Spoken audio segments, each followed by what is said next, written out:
collaborating with her. She reached out to us to do this, and so my name is Senna, aka Alinko. I'm the host of the Progressive Mind Show. I live in Chicago, and my great partners and friends, Royal Black Jesus. He is behind the machines, the instruments, one and twos, and then Empress Mausi. She's my co-host this evening. Both of them run Trend Africa TV. And so you might want to check out Trend Africa TV. It's all over social media. Can we give it up for this wonderful people? And today's Love Last panel, we are very excited to have great people here in the person of, Rasan Emmanuel Edwards. thank you so much. And then we have, Vanessa Nansamba. excellent. And then, Both sides. In Yatu Marvel. in Sherwood. brilliant. Can we give it up to our great panels? And can we give it up to yourselves, our audience? Thank you for coming in. Well, we have vendors here. I see some nice, beautiful clothing in different styles, very attractive. Lingerie. Well, I didn't want to say what it is, but you helped me out. So there's a lot of beautiful jewelry here too, owned by our own sister Davida. And the beautiful clothes you see out there, I think there are some other products in the back too, is owned by our lady, sister, what's her name? Shaniqua. All right, and then there are so many other products out there. So feel free, whilst maybe we'll take a break during the show so we can check them out. But again, I am honored to be, hosting this show with my beautiful sister here, Empress Mausi. And this evening, we just want to talk about relationship, specifically love and love last. There's a fine line, right? There's a fine line between the two words, and maybe you all can help us figure out, what it is. Empress, anything for our audience before we begin this evening? Yeah, pardon us. We have to be sharing the mic. Yes, yes, yes, lovely people. Thanks for joining us this evening. I am your host, co-host, Empress Mausi, and today we are going to be talking about love lust relationship.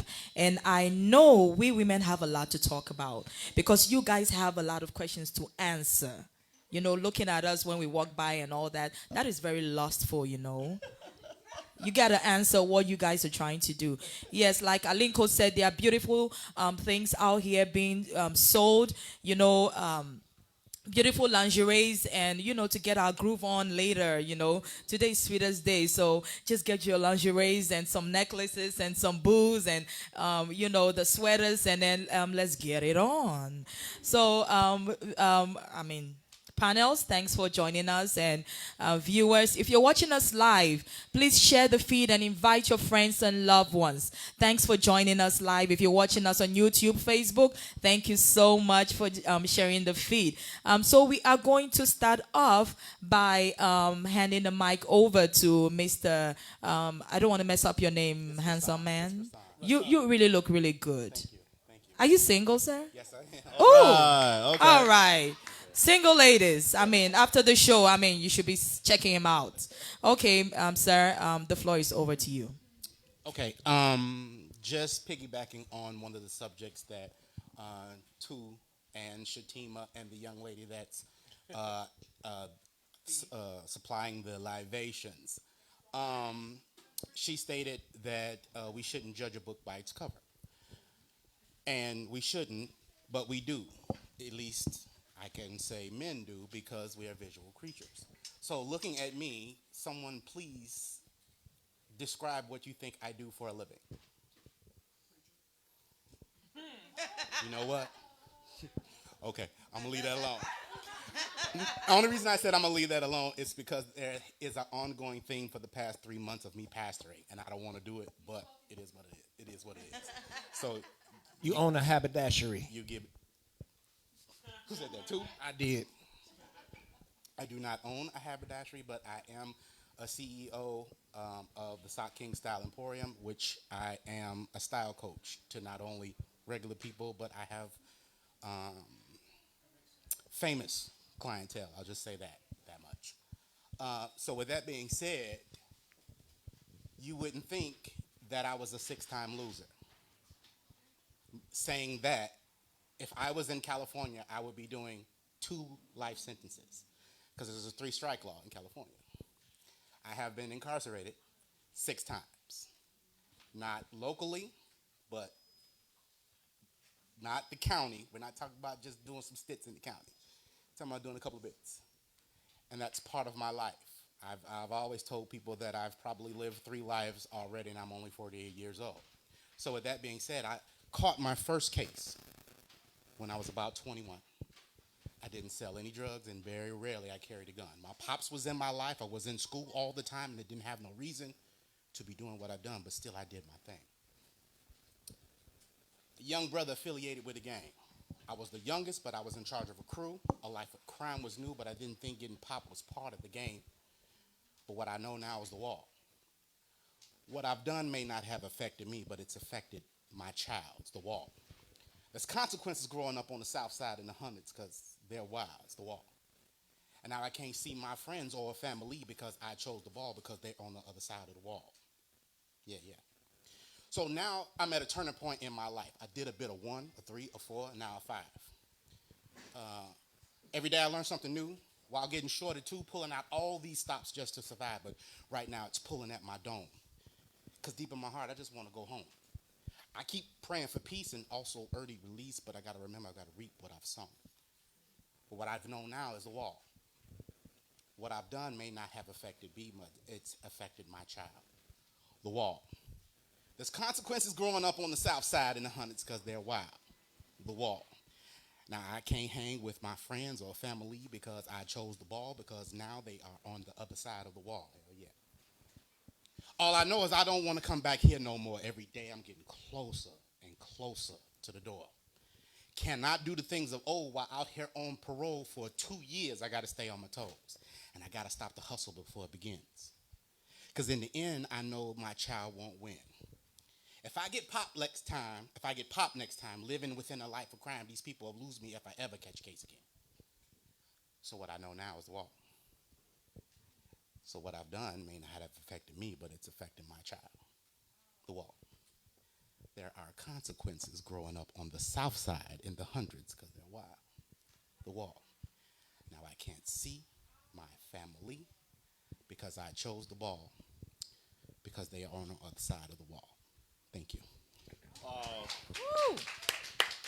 Thank you so much for giving us such a powerful, we call it spoken word, right? Yeah, spoken word. Thank you so much. We appreciate that. That was deep and that was very insightful. We want to talk to our great panel here, and so we want to start with the gentleman on the far right. No, actually, we'll start with the lady. All right. Maybe we'll start by trying to look at the definition of love and lust in your own definition, right? We're not going to Google or go into any textbook. If you thought of the 2 words, what would be your clear definition for both? I'll start with Vanessa. She's looking at me, Stanley. I mean, I'm looking at her, so I have to give it to her. I would say, can you hear me? Yeah, we can. Well, if we can get it closer to you.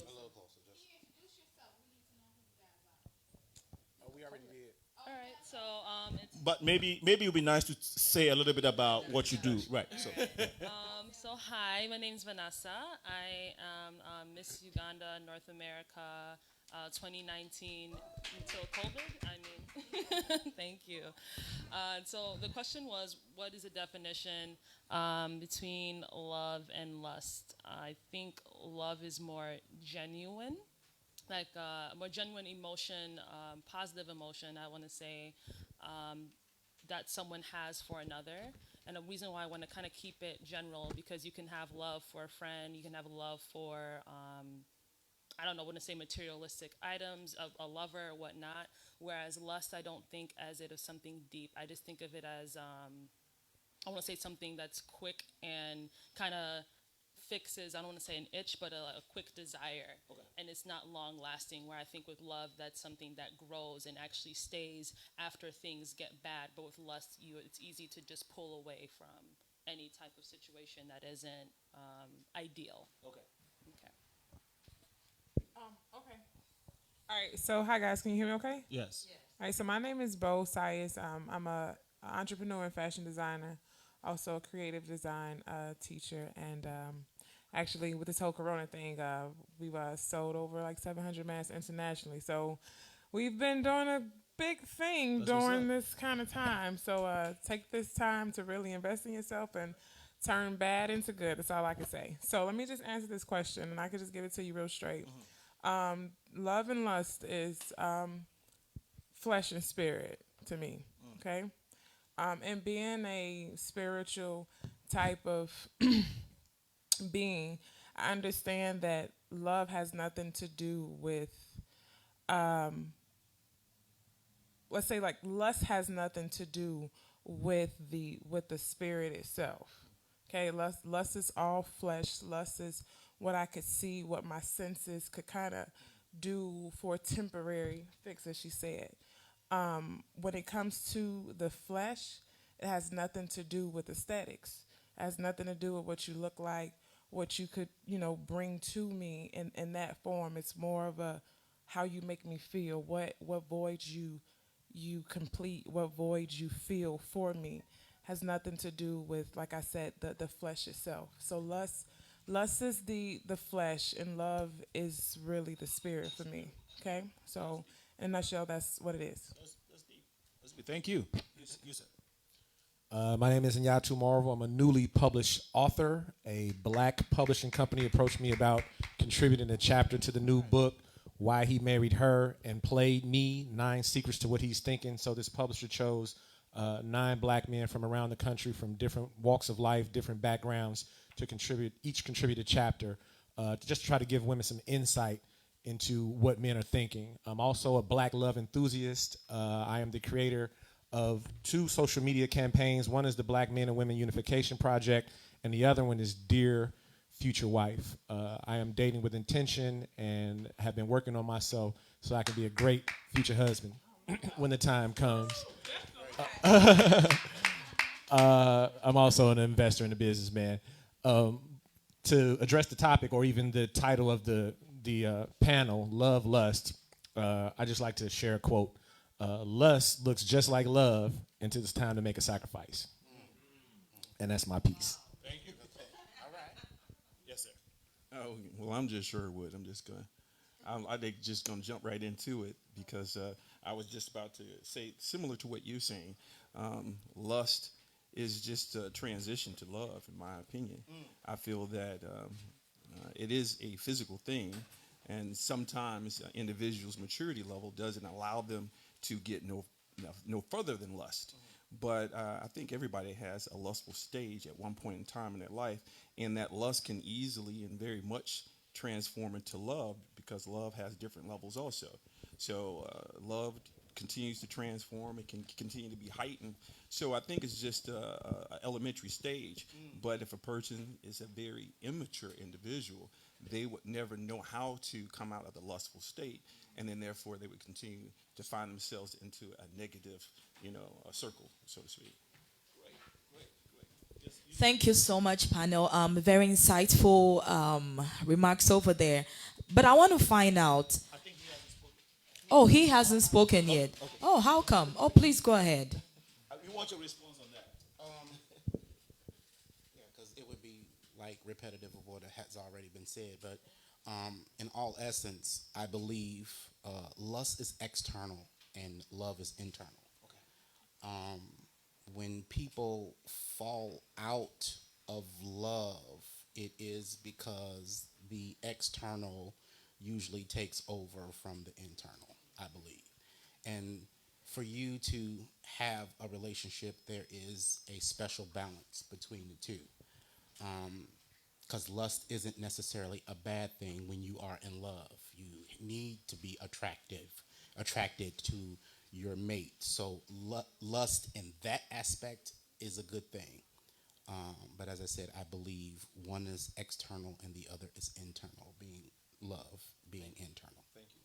The reason why I wanted to speak because you kind of literally said what I was thinking, and I knew you were thinking about what I was thinking. No, I was just joking.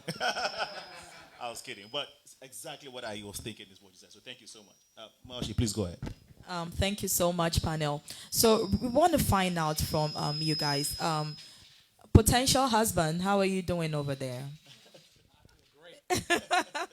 So you said you're dating purposefully, right?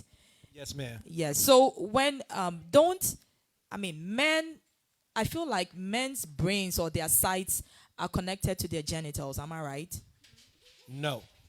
No. No. But when you see a woman down the street, is it not her physique that draws you to her first? Don't you look at her and be like, damn? And then you go after her and be like, hey, what's your name? I want to know you better.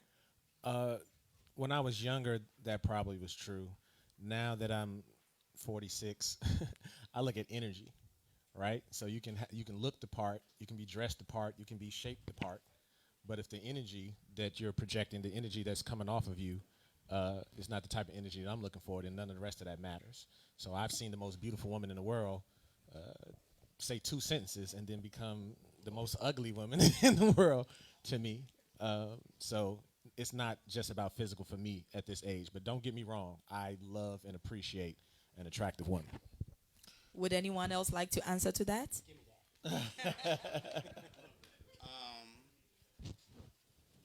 In reference to your reference saying, first of all, we are men, are visual creatures, period, point blank. Yes, when you walk past me on the street, I'm, but that just gets my attention. And we touched on this on our conversation back on the rear of the edifice here, or the front, because we're in the rear. That grabs my attention, but as two spoke, I'm watching your energy and your interaction with the room before I approach you. In my more mature self, when I was younger, it is what it is. But as he is, I'm dating with the purpose as well. My intentions is to be married before I'm 50, and I'm 48. You know, I don't want to be the dirty old man after 50. So yes, we are visual creatures. We do look at your physicality. We do look at your beauty. I'm a little different than other people. I'm looking at your shoes and your feet and so on, because I have a foot fetish. So I'm looking at all that before I even. I mean, it is what it is, because once I get all that in perspective, and then I make my approach. There's no use of me approaching someone that has ugly feet and I know I have a foot fetish. You understand what I'm saying? So let's just alleviate that future deal breaker and then move on to the next person. But yes, we are definitely visual creatures. Now, you have a follow-up question? No. Okay. So, no, thanks for breaking that down. Let me ask this question. At what age should a man or a woman start looking? Start looking. Start looking for that person that you would want to spend your lifetime with. I'd love to address that. We don't all grow chronologically, so I can't assign an age to each individual person. But I spoke to a therapist maybe 10 years ago, and she shared the perspective of me with when a person turns 21, they're an adult, but they're a baby at being an adult, if that makes sense. Your 21st birthday, you've been 21 for a few hours. You don't have this down pat. You maybe don't even know yourself as an adult. So she suggested that you spend some time getting to know yourself as an adult before you try to pick a permanent partner, because what works for you at 18 and 19 won't work for you at 29. And truth be told, what works for you at 29 won't work for you at 40. And so ultimately, I think date all you want and even form relationships. But if you're going to try to pick somebody as a permanent partner for the rest of your life, I think you definitely need to have a pretty good understanding of yourself as an adult. And I think it takes some years of being an adult to do that. Does it matter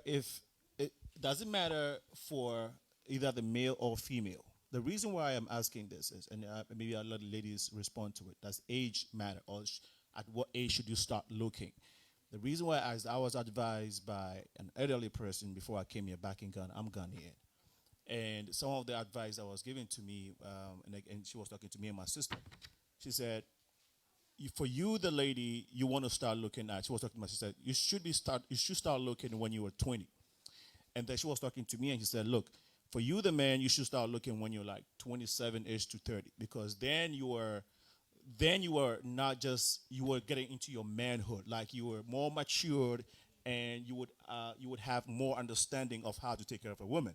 You will have a better understanding of a woman, and you were actually aware of yourself at that age. And she said, for the women, because um, women are more mature than us. Women are advanced than men. And so she was telling my sister that if she waits till 27, like me, or 30, there's a high possibility of her not meeting that man who is way ahead of her, because the woman has to marry someone who is matured. And so there was the conversation, which I have carried with me along up until now. Now that we're here, it's open to everybody. That's what we're trying to break it down. How do we all feel about this? This is my opinion. This is my understanding. But how do you all feel about it? Should there be an age? Should there be a certain age for women or men to start looking? And thanks for your response. So we'd like to get other people to respond to this. Please go ahead. Okay, so I'll say this. I don't think it's an age, because maturity comes at any point in time, right?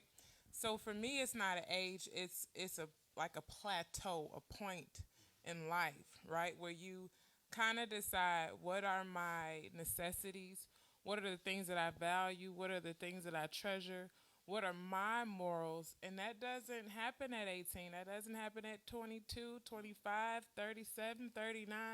That happens when you're seasoned and you've experienced some things, right? And for me personally, I've been quite mature for my age a long time, and that's nothing. Nothing has ever happened to me to make me go, okay, let me be more mature. Let me act more like a woman. This is just a place that I've been. As far as the things that I've liked and where I wanted to go, I've kind of had that idea. So I could say at 9, I knew what kind of man I wanted to have, because I knew what type of woman I wanted to be. It's a discovery of who you are first. And there's no time on that. I don't think there's a time on that. And I don't think we should really pressure ourselves or judge ourselves for not being on CP time. I think we're kind of being a little bit politically correct right now. Like, I got you. shit is hard. Right. We're not having fathers and mothers and just villages to show us how this works. So 18, if you're not having a job and a GPA at 4.0, you're a failure to who? To society. So you're already behind in the light of other people. So that's what we kind of got to get out of just nesting in where our maturity is and really assessing what the hell we've been through and what we no longer want to accept or have around. And that's going to happen at any age. Got it. And I think it's just important for us to pay attention to ourselves and know it's time. Like, let's move on. You want to respond to that, Vanessa? Yeah, so there's like two different portions that I want to respond to. That, Michael, can you hear me now? Yeah. All right. So one of it being that women mature faster than men, I really don't believe that. I think young children are forced to mature. It's imposed on them, where boys are allowed to just do whatever they want. So I don't necessarily think that women mature faster. I think they have a lot more responsibilities put on them. And since I was a child, I was told from outside, marriage, do this before your husband, do this for your husband. I'm 8. Why do I need to care about a husband? You know what I mean? So that's why I'm like, I don't think that we mature faster. I just think that children who are girls, so little girls, are kind of conditioned to kind of have a husband in mind, whereas little boys are not told do this because of a wife. They're just like, that's what boys do. Okay. Also, I think I'm a bit different in the sense of that I don't really think people need to go out like looking for someone necessarily. But I think that's just because for me, If you can just pull the mic, yeah. I'm sorry. All right. Okay.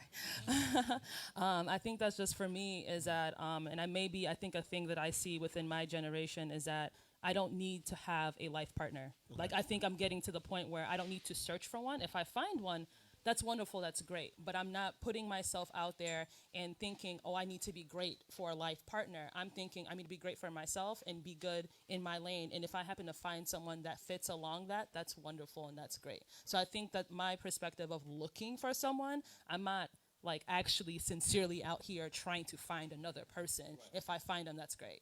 So you don't have an age. The age situation does not really bother you. But she made a very, I'll say she made a very pertinent or significant point, which is the fact that, well, if you're a woman, I mean, women don't mature faster, like in terms of mature. Yeah, women don't mature faster than men. Now, anybody wants to, Maoshi, you're a woman, you're from Africa too. Anybody wants to respond to what we've been discussing so far? If you're in the audience, okay, please. Shatima wants to. I don't know. Maoshi, do you want to say something before? So I'm sorry, I was welcoming guests.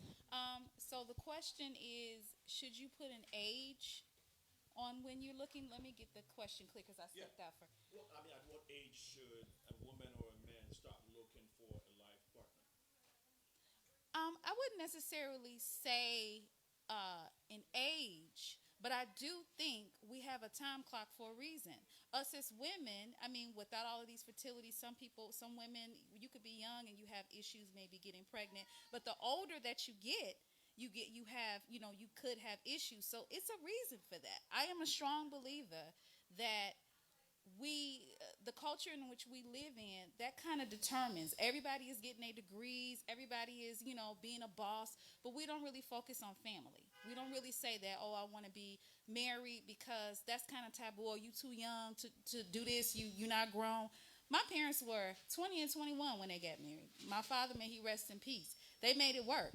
They wasn't always the best example, but what I did learn is that you can't always use age as an excuse, because if you want to stay together, you're going to stay together. And they stayed together until my father died. You know what I'm saying? So they were young, they had learning lessons, and I literally grew up with my parents. But I'm 41, I've never been married. There's a reason. There's a reason for that, because I wasn't really focusing in on that. Now when your eggs is old and you're like, okay, well, maybe I should have, at 20, maybe, focus in on that. So I think it really depends on what you want in life. Like she said, I'm not really looking, and I think that's good. But a person shouldn't be down if they're at 20 years old and they're looking for that. As long as you're healthy and whole, and if you are you are healthy and whole within yourself, and you're not looking to kind of fill the void, I don't see anything wrong getting married at 21 and growing and learning with those particular people. So it just depends on. What I'm really saying is, don't let society dictate to you that you may be too young. If you feel like that you are ready, then go ahead and be ready. Don't let them dictate to you that you're too old either. So I just wanted to say that. Thank you so much, Shatima. I'm sorry, and piggybacking on what a few of the panelists already said, I don't agree with there being an age for it. And I agree with you, I don't agree that females mature quicker than males do. What I do know is that females are programmed from a young age to prepare to be a wife, a mother. Just look at your toys. Your toys are dolls. You're dressing them, you're changing them, you're feeding them at 4 and 5 years old. And at 4 and 5 years old, we as little boys, we are playing with tanks and trucks and Tonka trucks. So it's not necessarily the maturity, it's the programming. And I had to do that with my son. Look, dude, I know you like guns. I know you like video games. But come in here in this kitchen and help me cook this. You know what I mean? At 5, 6, 7. So, I'm programmed him to be a man. And like somebody else, someone mentioned that we don't have villages anymore. So that's the issue as well. How do you know what you want in a mate, whether you be male or female, and you don't have that example in your nearest vicinity? You don't have it in your aura at all. So, I mean, like I said, I don't agree with age, and I do agree with you when you said that I don't agree with women doing that. I also too. I really appreciate her making mention of that because that is a fallacy that women mature faster than men. I used to have this conversation when I was a teenager with my mom. It was so funny. And she said that, and I was like, wait a minute, no, because I know a lot of girls that are not mature at all. And if we look around in our society, it's not the norm, So maturity is not by age. But one of the things that I think that we fail to look at is the issues that are taking place right now as to why relationships are not being successful. And maybe it's because we are looking. I think that if you are wanting or desiring a life partner, you should already be in that space to be able to accommodate that. Right. So if you are not, you don't have to be whole, but you have to be progressive. And if you're not able to evaluate yourself, to look at yourself in the mirror and say, you know what, I'm good at this, but I'm not so good here. Let me work on that. If you're not able to do that, then you shouldn't be trying to be with a partner, because you're going to inhibit your partner.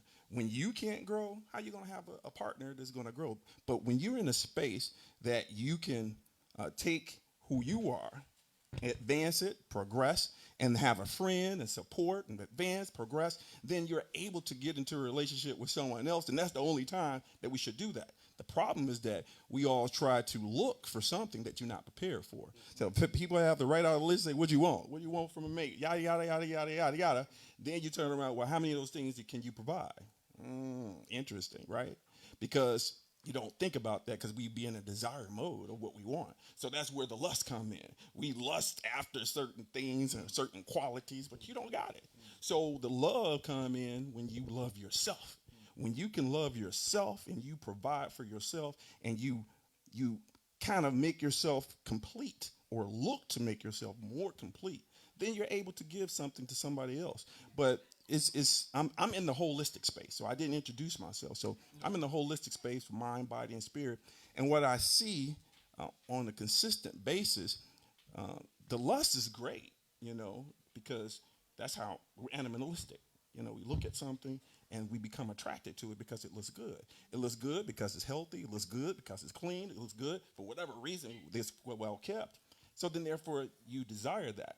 But the problem is that we stop. We stop with that development. That's as far as we got. It goes no further than that. So we can bring something more to the table. You don't have to look. You don't have to be an age. It just becomes a point in time that you just say, hey, you know what? I'm ready to build even more. And you finally realize that, you know what? Building more means having a partner. How do you all think that love, lust, relationship has changed from maybe the 90s or maybe even later than now? How? Go ahead. I could answer that because I was just having a conversation with somebody. I don't even think you finished this damn statement that you was about, this question that you was about to, but I think I know where you was going. Exactly, yeah. All right, so from me, these were my words. This is my ideology of what's going on with love and lust. It's too much damn TV. It's too much social media. It's too many bad examples of what love is, and it's a plethora of lust, right, and money, and all things 7 sins deadly and stuff like that. So for me, the change in how it just curved is that we kind of don't know what we want. So we're everywhere with our selection. I personally don't go to the grocery store unless I got money, because I don't like to window shop over bananas and shit like that, right? So I'm only going to go when I'm ready, when I got my list down and it's tunnel vision to where I'm going. But when we focus, and there's so many other things in our ear and our psyche, we don't know what decisions to make, what choices to make. So it's good to be alone, because you could hear what needs to be heard, and not like, yeah, because he, I had saw him over there. His Instagram be, but you don't hear those things when you're alone by yourself, and when you get around other people, you have created almost like this force field where those things can be said, but they don't affect you, they don't hit you. So a TV could be on and love and hip hop can be on, it could be some bullshit. But when I'm alone by myself, I manifest different types of light. So what's happening there and that not working does not penetrate me with saying, I'm probably gonna be in the same situation. Me, I counteract that with like, nah, that's not for me, and it's not enough people who could say that's not my lifestyle. I don't want that. We feed into it. When people get a job, hey, congratulations. When somebody break up, you ain't need that nigga no way, cause he, blah, blah, blah. It's louder when we're not doing good, you know. So all of this commotion, all this loudness, because it's a lot of BS. It's not good for us, but it's entertaining. And we're not working on being better. We just want to be entertained. So I think social media and the way that we're able to just speak our mind without thinking and thumb, gangster stuff out, it's not good for us, but it's entertaining. We're not focused on what is good for us. So Great point. Anybody else wanted to respond? Go ahead. So I just want to make sure I understand the question. What's the difference between relationships and marriage now as opposed to earlier eras? Yeah, how we used to love back then and today. Okay, I think today in 2020, we're in the era of individualism. We don't think we need each other. And it's not just relationships and romantic relationships and couples, but people don't think they need their parents no more. People don't think they need their siblings. They don't need their grandmother, their uncle, their aunt.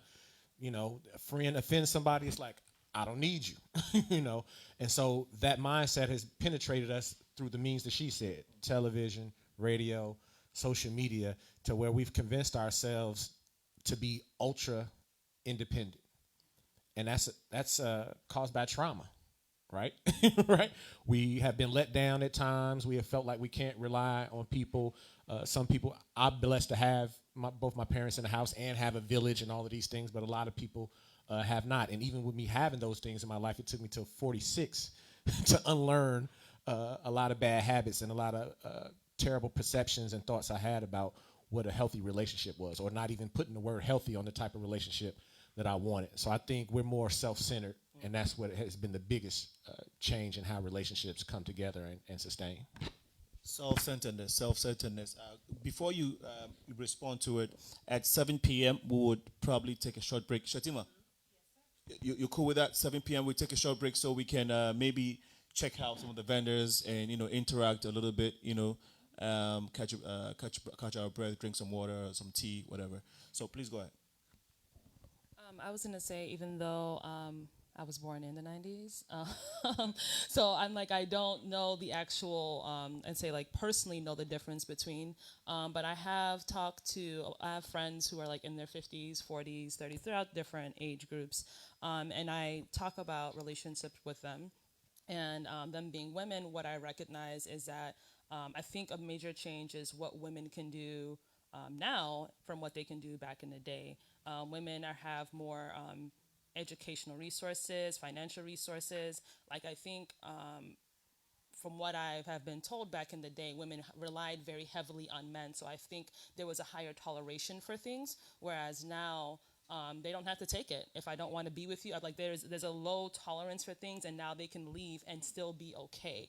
Because what I'm having conversation with older women, they're like, yeah, my husband did this, he did that, but I stayed because I needed the money. I stayed because of this. And they are coming back to tell me, my generation, you can leave. You don't have to go here. You can do whatever you want. So I don't know what's happening between conversations within the male generation. I don't know what's being told because I don't identify as a man. I don't know what's happening. But what I can say is that I feel like the communication that's being told to us is that you don't need to be here with this situation and you can go on. So I don't know if men are getting that. I don't know if it's the same information that's being passed down from generation to generation, and then maybe that's the disconnect. But I do also agree with Bo, right? How she was saying with social media, I do think people have an idea that they think their relationship is supposed to fit, but it's not for them, or they're like, oh, they bought them the Louboutins. You need to buy me the Louboutins, but you don't make Louboutin money. So how are you supposed to, you know what I mean? You can't sit there and expect someone, right, you can't, you have to be realistic. Just because someone else had something in their relationship doesn't mean you're gonna get it. Like, you don't know what's behind the scenes. All you see is what's on social media. You don't see the tears or the happiness behind the posts. So I think that's the two major differences that I see, that I've heard of. No, very, very true. I can relate to that. I think economic status has affected the way maybe relationships were before, back in the day and now. And if I can tell you, how it is in Africa. So in Ghana, for instance, what we are seeing, or what I'm noticing now, is that a lot of women now are standing up for what they know is their right or what is right, versus back in the day when they had to solely depend on their husbands for economic reasons. And so they would take everything, right? And then my mom went through it. A lot of people that I know went through it. But today, because a lot of women are taking on jobs and going to school and taking up higher responsibilities in terms of corporate and other things, and society is realizing that. And so it is changing how we saw love. Because back then, is that, again, in the example of my parents, I thought it was love. But then after a while, I realized it was for so many reasons why she was there. And again, not just my mom alone. When I look at the whole culture, the Ghana culture community, we see so many of these things, right? Women taking anything from men because they have to stay, because that's the only way they can survive, and that's the only way their children and maybe their family members can survive. So that is very, very true. The economic status has. So Alinko, are you trying to say that they weren't necessarily happy in the relationships then, but they had to stay just for the kids, and they had to stay for economical reasons? Yeah, they were not happy, and they would claim that they love the men back, and meanwhile, it is not. What they're saying is that the love they're saying, or the love they are giving back to the men, is indirectly saying, I'm here for your money, or I'm here for what you can give me. I want your money, and it's not, or I want your supply, right? Your support. I love what you can do for me. Exactly. I want your support, and so they say that, and they say that is but they can't say it, so they say love, right? Yeah, I love you, I care for you, and all that. But that's not what they mean, actually, because if once they find a job, and once they find something to hang on, now they know, oh, you know what I had for this man. Actually, they start evaluating what they actually have for this man, and then things start begin to change. And we are seeing a lot of that trend back home and even here, but that's a whole conversation to be had. I'd like to expand on it. I think we should have that conversation. But why is it hard for women to differentiate, like, this man is in a lustful relationship with me? This is not love. We think he loves, I'm thinking he loves me, but he has a different motive. I'm already thinking he's going to be the father of my kids. I'm already picturing in my mind, family picture. We're going to have 3 kids. We're going to do this. But he has. Why is it hard for we women to identify being in a lustful relationship? Yeah, great question. Just real quick, I saw an interview with Michael Bateson last year, and he said that women tend to think about what is ideal, and that men are dealing with what's real. So when I hear a lot of women, not all women, but talk about relationships, that is the stance that they're taking. What's ideal? I love, I'm this, I'm that, I'm a great woman. This is how it should go. This is how this should be. Why aren't they doing this? Why aren't they doing that? Rather than recognizing what the reality of the situation is. And so if you're living in la la land, or your imagination or your dreams, then it's going to be hard for you to recognize what's real. I was just about to say that. I'm sorry. What'd you say?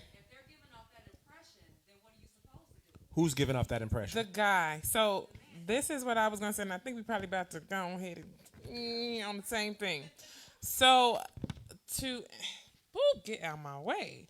All right. So I don't think that there is the unknown in the room. I think the guy knows what he's doing, and the woman also knows what she's putting herself, subjecting herself to. Yes, we do go in our own minds and create more of a dream, but the image of nations is the imagination. Like all of these things that you create, your love language with us, what you say, what you do. For a while before my ex-fiance became my ex-fiance, we weren't living together, but he always go, babe, where's home? nigga, I live over here and you live over there. Why do you keep asking me where is home? That's possession of saying you want this together. So if I was to bring my toothbrush over, don't get crazy, right? Right? So when God, like I said, there is no like, oh, I don't know where this is going. I know what you mean when you said that, and you know how you want me to take it, so that we or me, I can be in a position where you're gonna call me because you made me feel that special, right? You can only do this like this. Can nobody do this like you, babe? Guys know what they do, and women know that we know that you know what you're doing to us. So it's not like, oh, there's this space where like, oh, we weren't supposed to be getting married. How many times did we go look at wedding rings? What was we doing over there? Why do we keep watching Dress to Impress and The Last Dress and all of this shit that puts us in this room where we feel comfortable enough to say, hey, babe. And babe, what the hell? Wait a minute. What were you doing all of these 6 months? So I think that's where we kind of going together. So it's not like women are like, what? How do we get here? Guys, help us get here. You're plugging in these little stories, and you may consider, oh, okay, you went too far, but we got to start somewhere. That little drop is going to lead to another thing. And I'm not particularly, I have more masculine energy than feminine energy. So I'm probably talking about the guy, and I am the guy sometimes. But I completely understand. I'm not going to give you a story that I kind of don't want you to read about. Like, I'm not going to talk about it a little bit if I don't want to press your button a little bit. Like, I know what I'm doing. I'm going to do it well enough to convince you that in the end, it was really just you. Like, it was never me. I didn't want this. So that's my opinion. Wow. Sure. Well, yeah. Shatima would like to speak. Sorry, I didn't want to switch gears, but I do. Let me ask a question. And who all saw Black Panther? Everybody saw the Black Panther. Uh-huh. Who loved the women, the women warriors? The men, would you agree? Yes. Everybody loved the women warriors, right? You would agree. Was that not masculine energy? All day. What the question that I want to ask, and we can maybe touch on this later, what exactly is masculine energy? When we are going out there, Black Lives Matters, when we up in them police officers' faces and we holding y'all down, that's masculine energy. We fighting for you, right? Then, when we present something that we don't particularly like, then men will say, that's masculine energy, I don't like it. I'm not saying that you don't have to like it, but I hear that. We were even having a conversation earlier. Absolutely. A lot of men don't like masculine energy, but you like the Black Panther people in the movie when them girls was kicking their ass. That's masculine all day. They went like, oh, can you please? Well, you do realize that you're talking about a movie. But I'm saying, though, it's still that energy. You know what I'm saying? I think men would appreciate that masculine energy for temporarily, but when it's permanent and it's always in your face, like when you have to deal with it every day, it's like a challenge to your ego. I mean, let me say this: the only thing men have is our ego. Okay, we don't have a lot. I mean, no. I mean, like a lot of times. What? Okay, I'm speaking for myself. So, Okay. the only thing we have, that ego thing. Once you touch it, it's like, okay, we are doomed. It's like we don't have anything else. So we have to challenge you. We have to compete to get that respect or get that ego thing back, right? And so we don't necessarily like to compete with it. And so when we see it, we compete with it, and that is why we sometimes don't want to see it in our faces all the time. And I think that's what I wanted to add to that. What?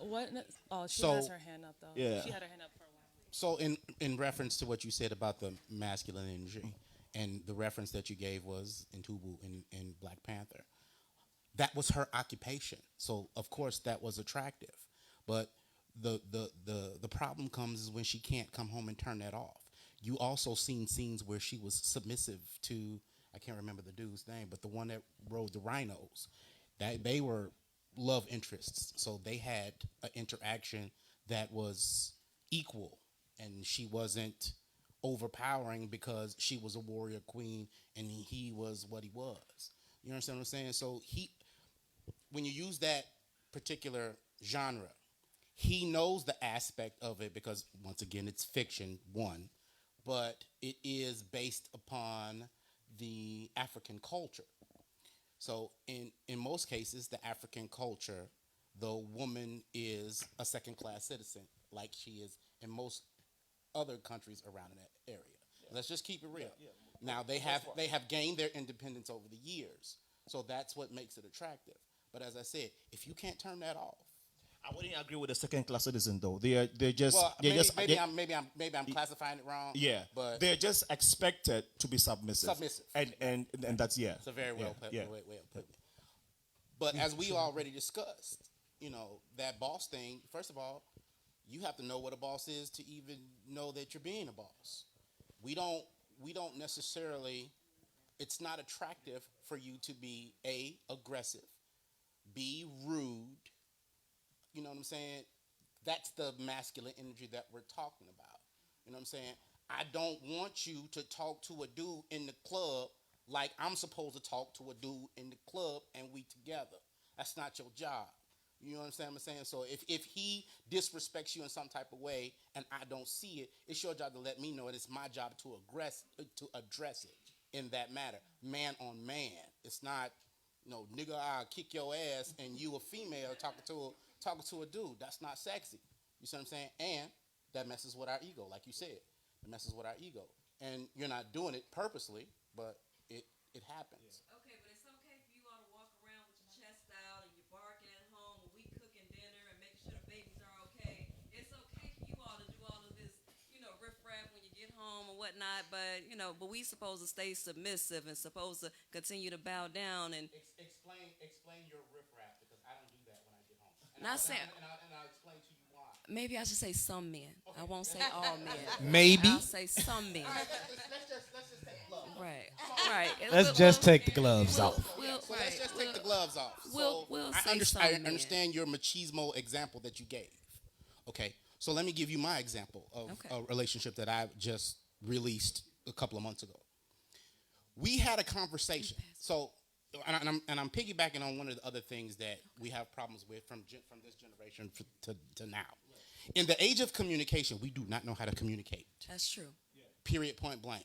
Now me and this previous woman that I was in a relationship with had this conversation. She's like, babe, I got a female prophetess that wants me to be her armor bearer. Would you mind if I travel with her? And I told her, absolutely not. Mm-hmm. What I do, whether I'm around the corner or across the country, I'm not home.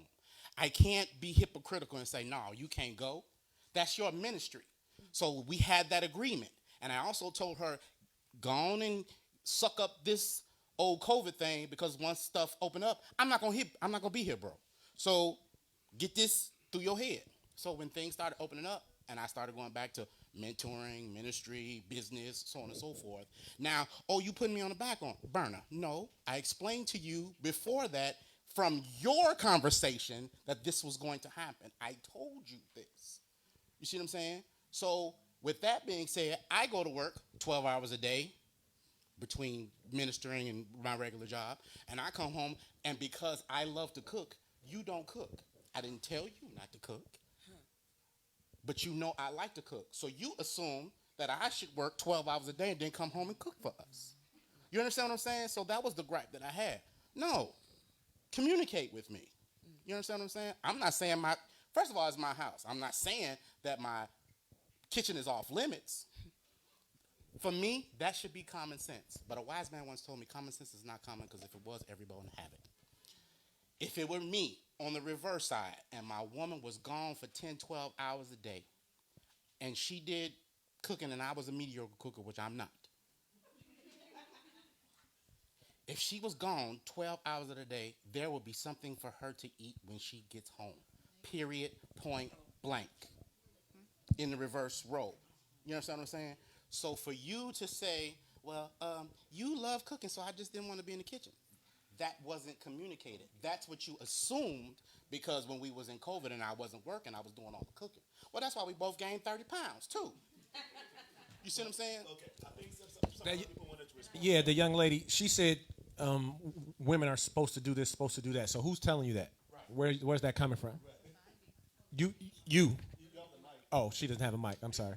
Okay, well, the way I was raised, it's like Mom was supposed to do this, and she did that. Dad was supposed to do this, and he did that. And it was like, okay, get married, have babies. I got married at 19, okay? Then I got married at 24. Then I got married at 38. Okay, so it was a whole roller coaster ride or whatnot. But it seems like with the men, it's like, okay, yeah, you're supposed to cook. You're supposed to take care of the kids. I'm cooking, I'm cleaning, I'm going to school, I'm taking care of the kids, and I'm coming back home. And you don't know how to cook.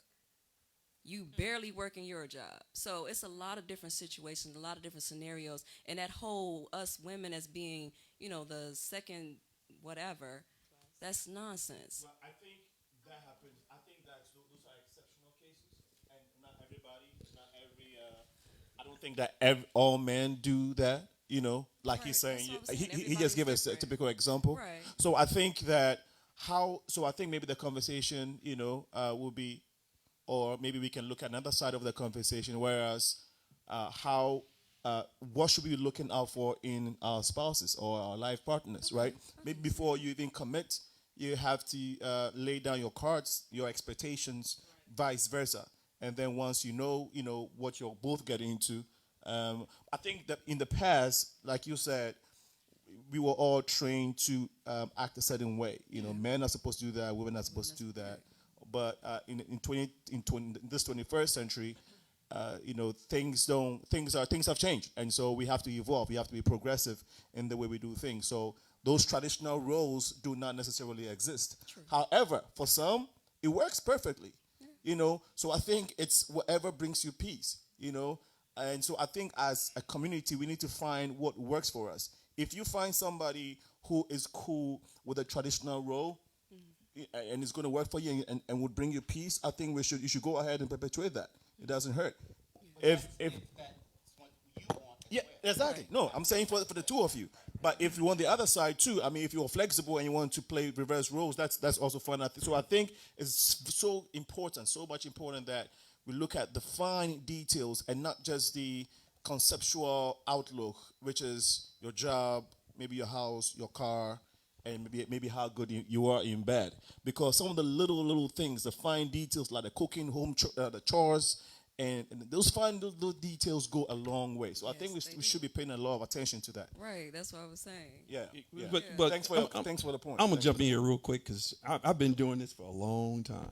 I've been at these relationship chats and hearing people back and forth for too long, actually.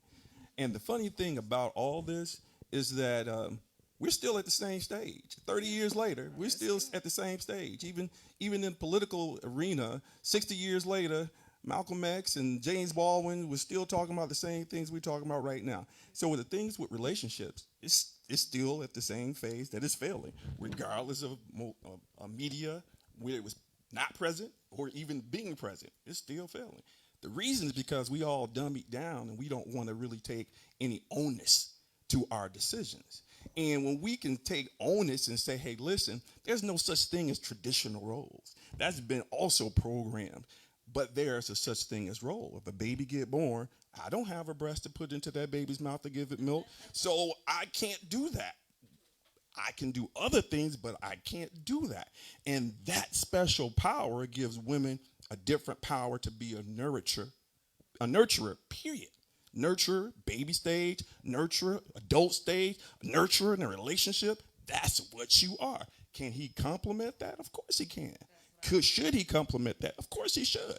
But there are the basic things that our parents, they stayed together because it was mandatory to stay together in order to build something. So they went through all the stuff that nobody gonna go through right now. But even right now, the problem is people got a whole lot of issues and they want somebody else to go through that shit, so to speak. You got you selfish, you angry, you mad, you've been hurt, you've been abused, you've been misused, but you want to love, but you're not able to give and take. And so now we don't sit back and really think about who we want to be and how we going to get there. We just think it's just going to happen. So if you can't date yourself, don't date nobody else. Work on yourself. If you can't look at yourself in the mirror and say, I love you, and if I met somebody just like you, we getting hitched. If you can't do that, Why you going through all this? Stop all that. So if you want to get masculine in the kitchen. If you want to get masculine in the bedroom. If you want to get masculine, yeah, no. If that dude say something to you ain't around, definitely let him know that you can be about it. I'm not there. I got your back. If I'm there, I'm gonna do something. So there's no really traditional ways, but it's a problem that needs to be solved. And if you know how to solve it, then hey, listen, yeah, women, sometimes let the man solve it. Stop trying to make like he don't know how to solve it. He's a problem solver. You a nurturer. We can blend in, but there needs to be an understanding that I'm a true believer of the spirituality and the story, whether it's true or not, that man had so much power that it was bad for him to be by himself. Because you can't have this power and not share it with someone else. You can't be strong and not protect someone else. You can't have breasts and not feed the baby, So when you have power, you look for an opportunity to use it, and hopefully you use it for the benefits of others and those around you. When you can get that, all this stuff changed. But right now, we just dumb it down. We just don't think, we don't talk, we don't want to communicate. But there's a lot of opportunities to do, and I love the social media because there's opportunities to use social media, but we get dummied down and get attracted to the dumb stuff. And we want to pass the dumb stuff on. But there's a lot of people doing positive things. So when we can change that aspect of what we want in not just presently, but in the future, when we can think about past ourselves, man, it's a whole lot of stuff can change. But like I say, this stuff gets so funny to me sometimes. Because it's the same thing. Well, I think it's the same thing, but progress has been made. And I'd like to disagree with you on something that you said, which is, oh, is a question there? Okay. Well, it's more of a statement. Oh, yeah. Okay. Okay, go ahead. Go ahead. I've been married now for a lot of years. 18 years now, right? Thank you.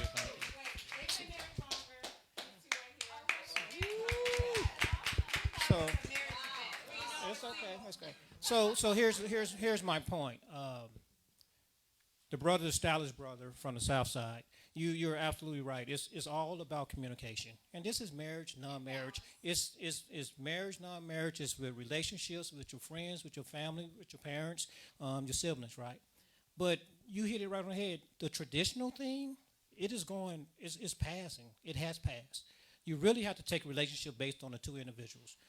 And what you can't do is allow someone else to create that for you. And that's what's happening. What we know as tradition, where the man go out and work, the woman stays home, all this stuff means nothing, right?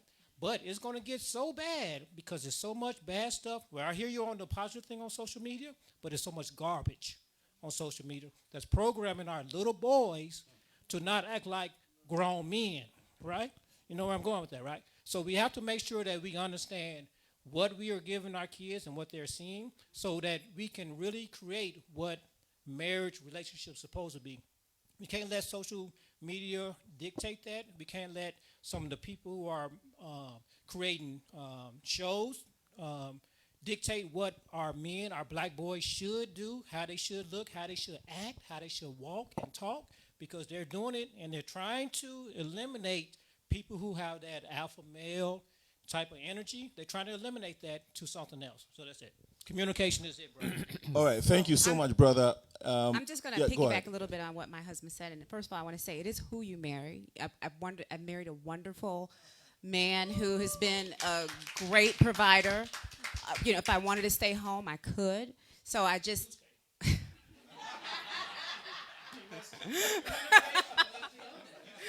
Okay, I do stay home now.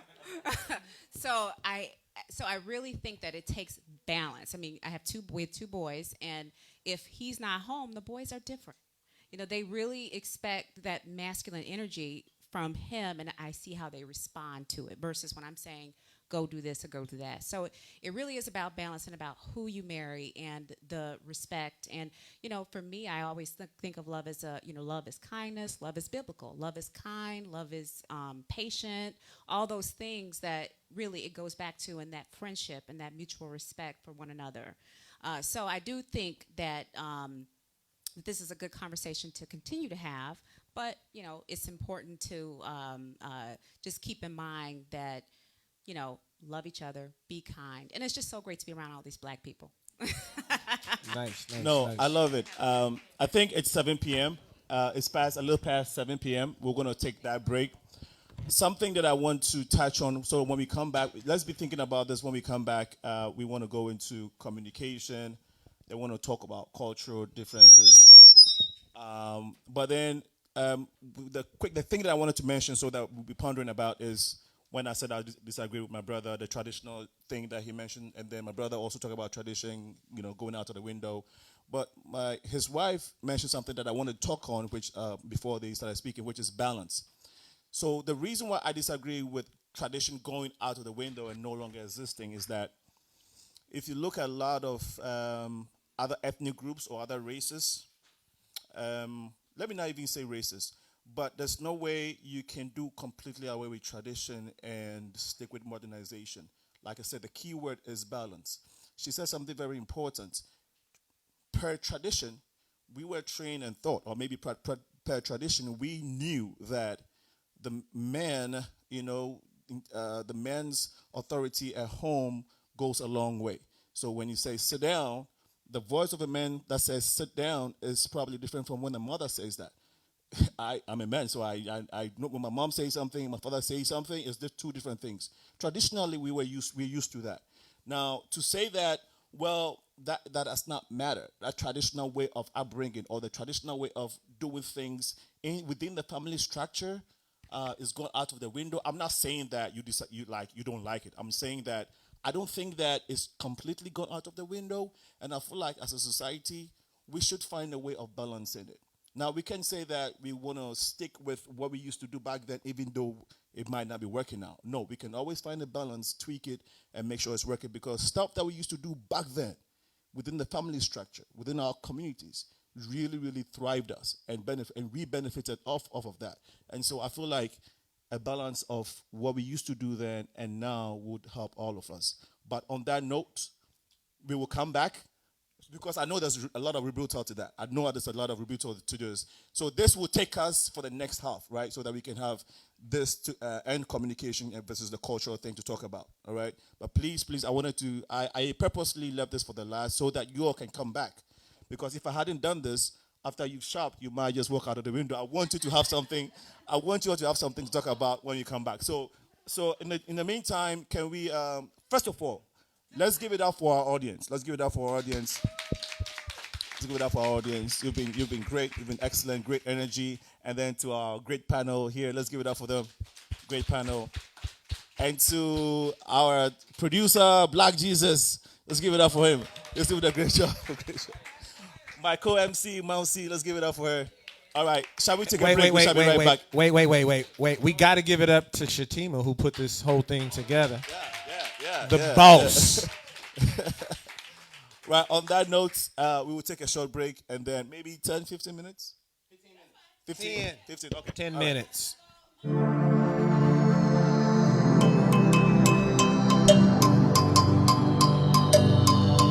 Jiruma Badogo.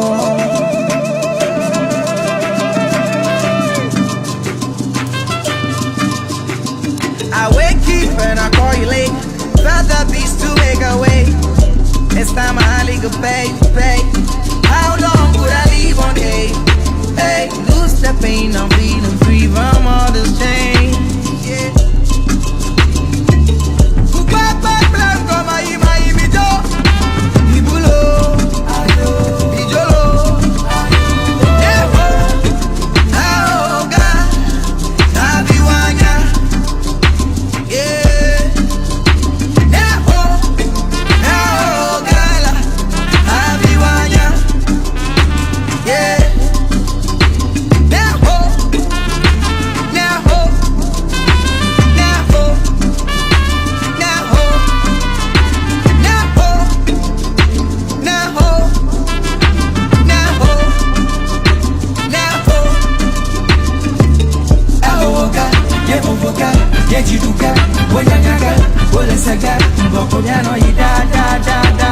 This man is not my vibe, but I'm a conqueror.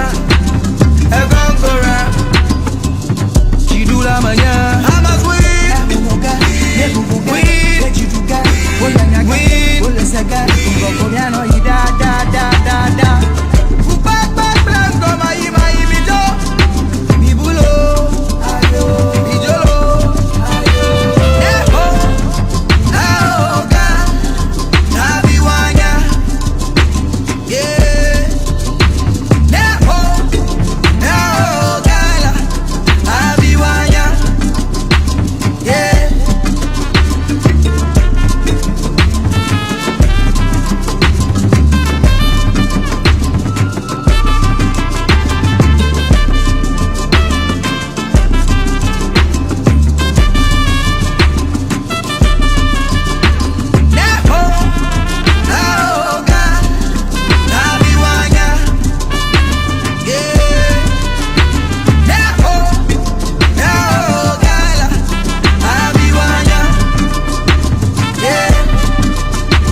Deka wawo, chirudu, aga, aga, aga, aga, aga, aga, aga, aga, aga.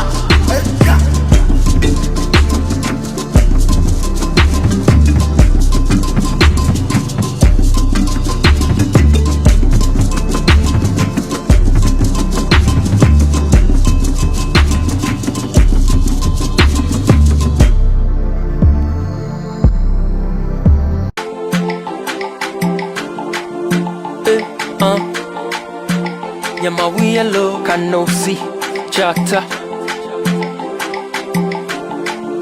Riggedy! I'm on my music. Nama don't kunu na wajila nyama we yellow. Fisi macho, mado, mayina nyama we yellow. We botanya chonya devi makava sade hegbehe. Tamado dosi na wada nunye ava emme. Nyama hano nyama chijio makojijo nyama bijio nusi nyama hiya Yehowa awenamlo nyama hano nyama chijio makojijo nyama bijio nusi nyama chi Yehowa awenamlo nyama umanda kwalo akpena o nyama akpalo o nusi wona wata mi adakpelo nyama umanda kwalo akpena o nyama akpena wakpelo si wona wata mi adakpelo madu agbaja na nyama u bobobo na nyama u madu ageshe na nyama u alele madu agbaja na nyama u bobobo na nyama u baba shiko na nyama u alele yo ya nyetonye nukaye ajingona na futowo wavadenu nye Yehowa ye awavanam awonya mawu ya lololo nyamawu ya kekelo nandeke megbe wone ho yo matabi koko epashi sese ya lejinye abo sese ya lejinye futowo jimo makomo mele epabalate abalate epashi sese ya lejinye abo sese ya lejinye nukuponu mapo ya leo melefa bebebe o nyama umadakelo akpena wakpelo si wona wata mi dakelo awo Yehowa madakpena akpelo si wona wata mi dakelo madu agbaja na nyama u bobobo na nyama u nyamadu ageshe na nyama u alele madu agbaja na nyama u bobobo na nyama u baba shiko na nyama u alele akpena o nyama u ye nusi wona wata mi adakpelo akpena o nyama u ye nusi wona wata mi adakpelo hey tuwa chima Riggedy! I'm a king of theater. I'm a king of theater. Chima. Micho. Riggedy!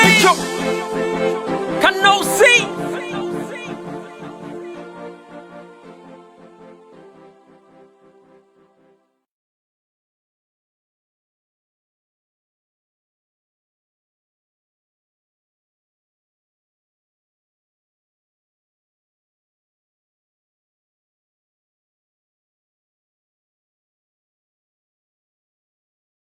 Hello there. Welcome to Trend Africa, where we give you the best of live streaming across all states in the US. We also do web designing, event planning, MCing, app creating, and promotions. Or if you want to shoot an advert for your business or a show, you can contact us on +1773 312 0318.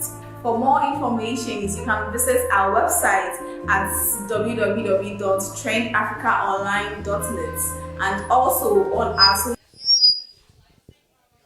Hello, Davida. So, how are you? Well, listeners, this is the Love Last relationship event that we're having today is Well Sweetest Day, right? Okay, great. And this event is being put together by Shetima, the CEO of Model Esteem, and she's collaborating with us. I'm Senna Linko, the host, creator, and host of the Progressive Mind Show on Facebook and YouTube. But we're here this evening, and we want to talk to Navida, who's one of the vendors at the event. So far, first of all, tell us what you got going on here, and then we can talk. Then you can share your opinion on what you've seen so far with this evening. But first of all, tell us what's going on here. Okay. So, as you said, my name is Davida, and I'm an independent consultant with Paparazzi Accessories. So, all of our jewelry is $5. It's 100% lead and nickel free.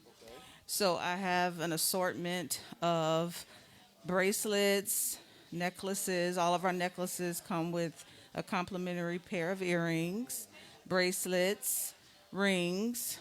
We have princess packs here for $5. It's a wonderful business. I'm looking for business partners, wonderful compensation plan, and a really great opportunity to create some wealth. How long have you been doing this? I started in June of this year. Yeah. Mm-hmm. Excellent. That's awesome. Well, so do you have a social media platform so when people are looking for you, Yes. they can find? The name of my business is Gorgeous Gems for You. Okay. And that's the number 4 and then the letter U. Okay. So I have a Facebook page, business page, Gorgeous Gems for You. Okay. And I'm also on Instagram, and the handle is all_blings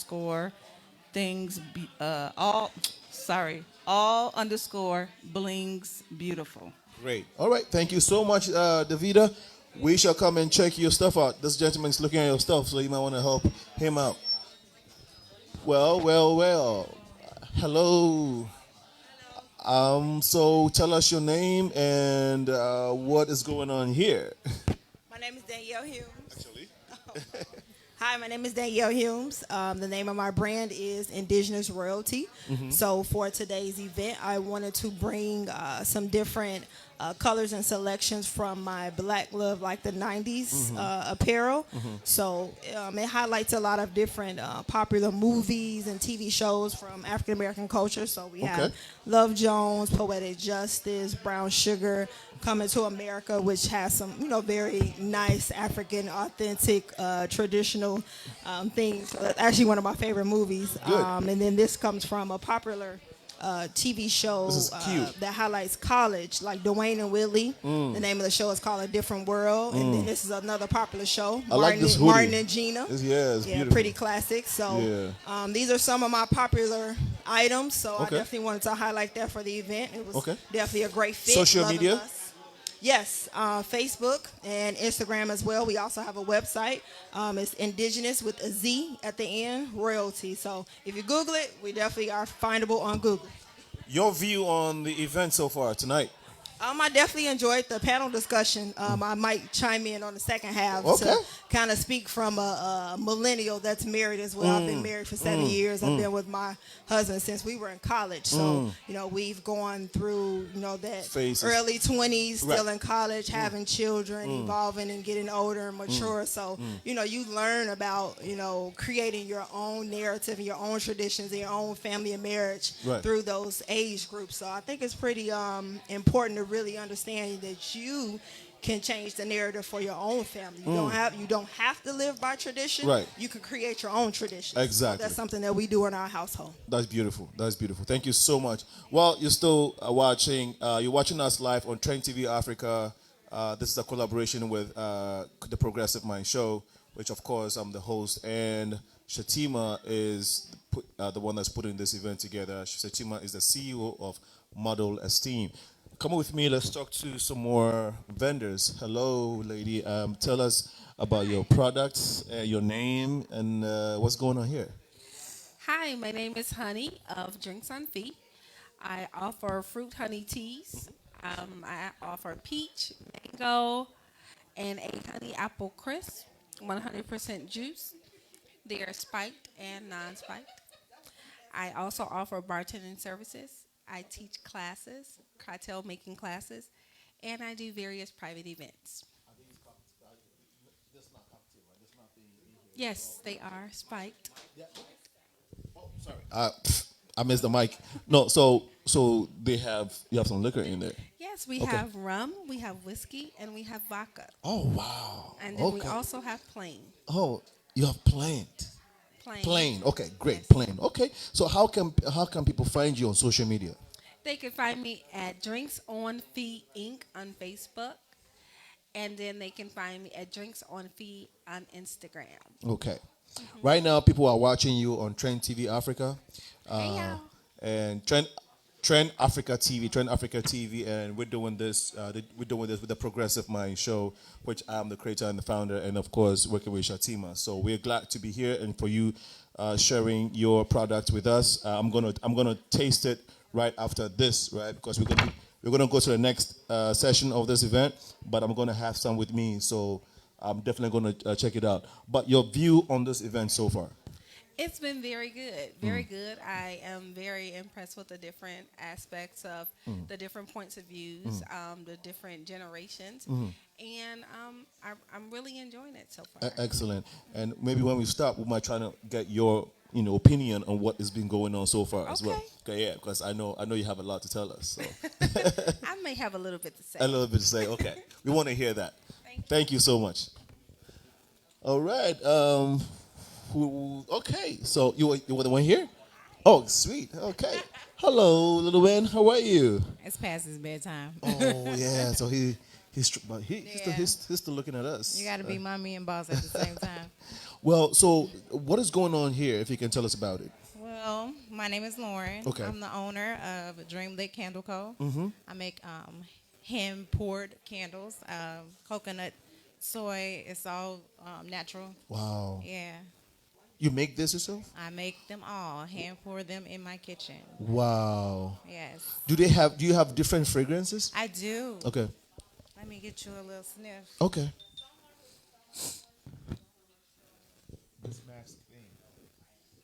Oh yeah. Smell good, Yeah, don't it smells real good. I know. Thank you. Yeah, so that's like the coconut flavor? Yes. Oh, They're a wow. little more tropical in the I have something for everybody. You like How much is it? earthy? I range in different prices from Okay. $6 up to $22, $25, $30. Great. How can people find you on social media? You can find me on Instagram and Facebook, Dream Lit Candle Co. I have a website, dreamlitcandleco.com. Email, Facebook, Instagram. I do wedding gifts, Okay. bridal showers. Beautiful. Yeah. What's the little man's name? This is TJ. TJ. He's not ready. He's not ready. He's a Libra. Yeah, you know, he's not ready to look into the camera. Well, thank you so much. Thank you so much for. But yeah, I didn't ask your take on what's been going on so far. I've enjoyed it. All right. Being a millennial, Yeah. being married, Okay. being with my husband, Yes. for over 13 years. Wow. You hear the Congratulations. different perspectives. I've been through some of the stuff that we touched on. Right. But you overcome it. Everybody has their own relationship. Excellent. You can't Excellent. expect, Right. each relationship to be the same. So, you have to grow with one another. That's beautiful. You just spitted a lot of wisdom within within the last 30 seconds. And I would like you to share it once we come back. Would you share some of them? I might. All right, you might. Thank you so much for your time. All right, so let's come to this beautiful ladies here. And you want to tell us your name and what we got going on here? Hello, I'm Monica, Okay. and this is my sister Monique. And Okay. we have Alter Ego TNL, which is for toys and lingerie. Mm-hmm. We've been in business for about 3 months, getting our business up. It's been going pretty, well, and we just hope people shop with us. And anything that you see on the table is for sale. And if you don't see what you want, you can also contact us via Facebook at Okay. Alter Ego TNL, and we can get what you want and get what you need, and and ship it to you wherever you are. Yeah. And that's about I it. like the branding. It's cool. Thank it's you. yeah, it's beautiful. Now, can you want to share with our audience your view on what has been going on so far with the conversation on love, lust, relationships? Well, it's a good conversation considering I was born in the 90s. Yeah. Me and my sister, we also have older husbands. Okay. So, when you have, as Shatima was saying, her parents were married for a very long time. Mhm. They make it work. Right. So, by us being married to older men, we want to be married for a long time and want to make it work. So, Mm. that's the plan, that's the goal, and We it's de- definitely love and not lust. We definitely want to hear some of your experience, right? So we wanted to share when we come back. Okay. Will you share with us? I'll share with you all. Excellent. Thank you so much. Thank you. Thank you. Well, let's get this. So we're gonna get this last vendors. No, last but one. This is the last. There's another one in the corner. We'll try and talk to these beautiful ladies here. And my name is Senna. That's Black Jesus. You are being watched on Trend Africa TV and on Progressive Minds. And of course, this is a collaboration with the boss lady Shatima, CEO of Model Esteem.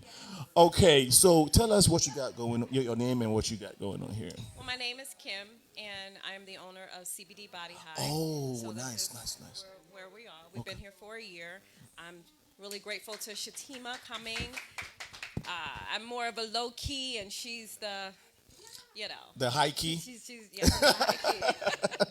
So CBD stands for Care by Design. So as a clinical massage therapist, I infuse CBD products into the treatment.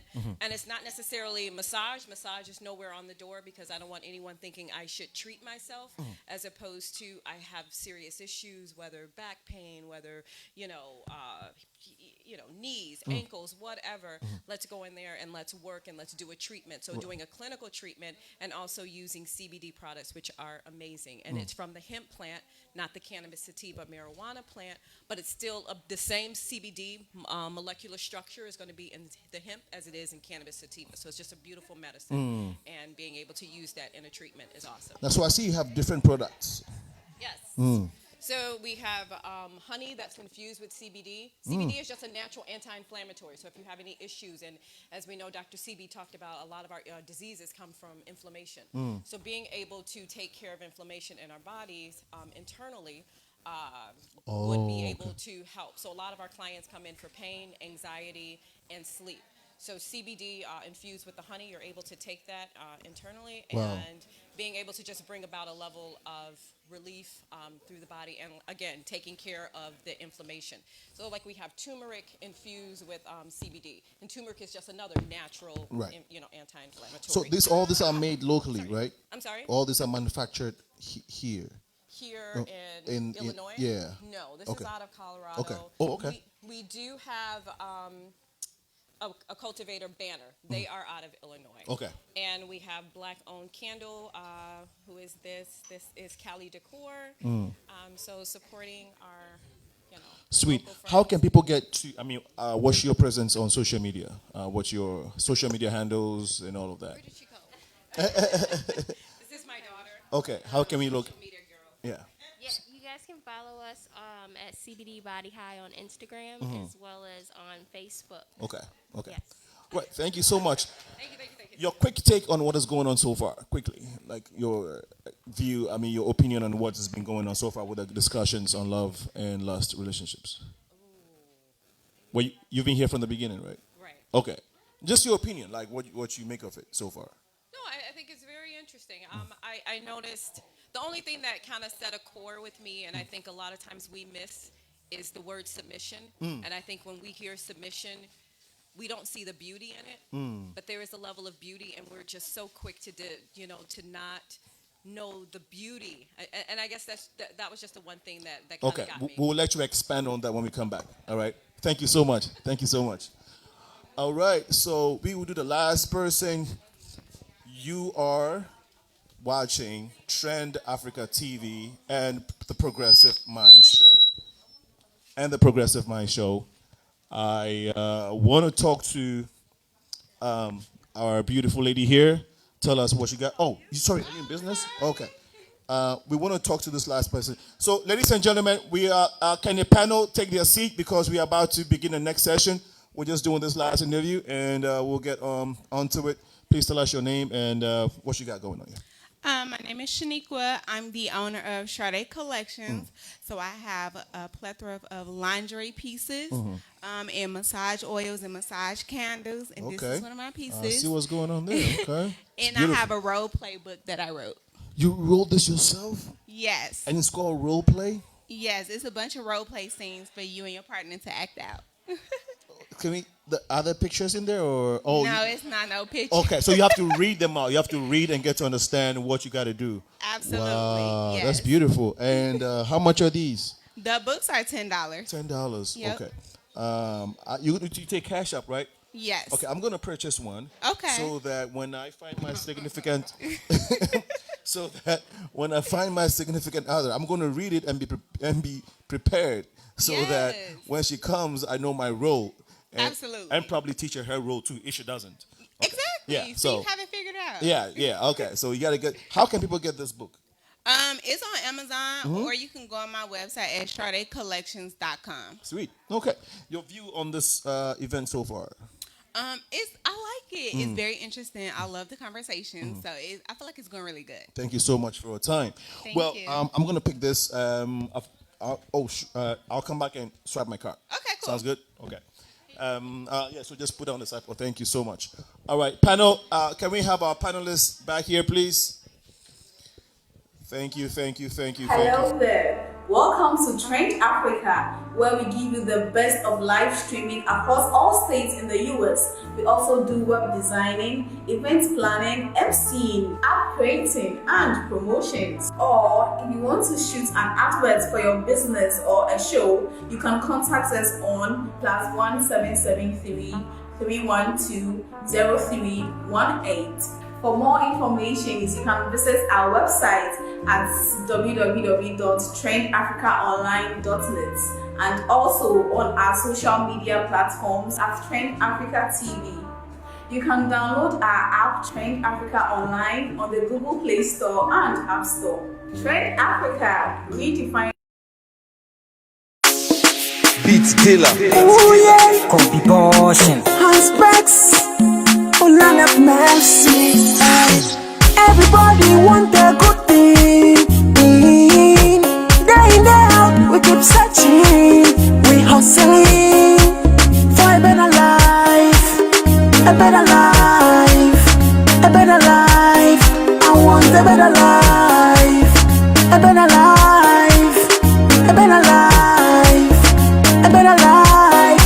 I want a better life. Pray for success, always I do my best. I'm a father, you are my fortress. Please take care of the rest. Walk out there, no one on your bed. Who make better, my deck, a melody. But what's so funny, I go out there, no more. For a better life, a better life, a better life. Oh, yeah. You my woo, what time and I bed. Yes, wait, I'm a one. You my woo, we don't go there. Yes, wait, I'm a one. You my woo, what time and I bed. Yes, wait, I'm a one. Speed up, we don't speed up. Like the yummy. Me to better than no left yummy. Nyamanye ya kamo. I will for when you go make jeje. Playing woo. For please, woman. Boko ato woman. For a better life. A better life. Speed up. Itiema. This year be my year, oh baba. I can never. I want to blow, baba. I can never. Play more shows, baba. I can never.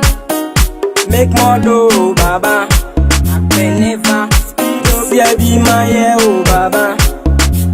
For a better life. A better life. For a better life. A better life. Everybody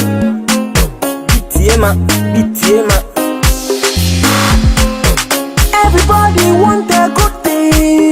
Day in, day out, we keep searching. We hustling for a better life.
Jiruma Badomo.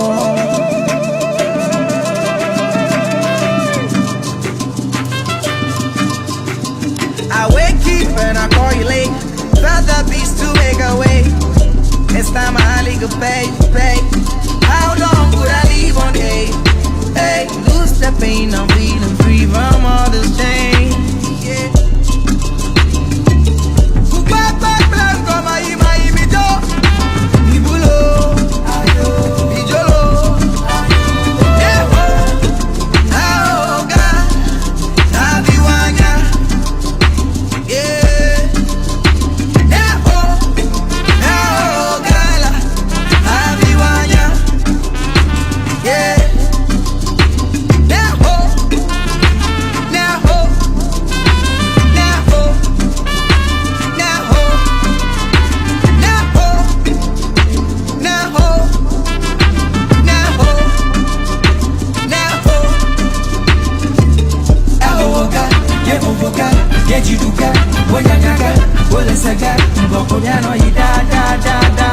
this man is not my vibe, but I'm a conqueror. A conqueror. Chidula manya. I'm a queen.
Yo, Ngoyi, Jijokoko, Dekawawo, Jirudu, Ega, Ega, Ega, Ega, Ega, Ega, Ega, Ega, Ega.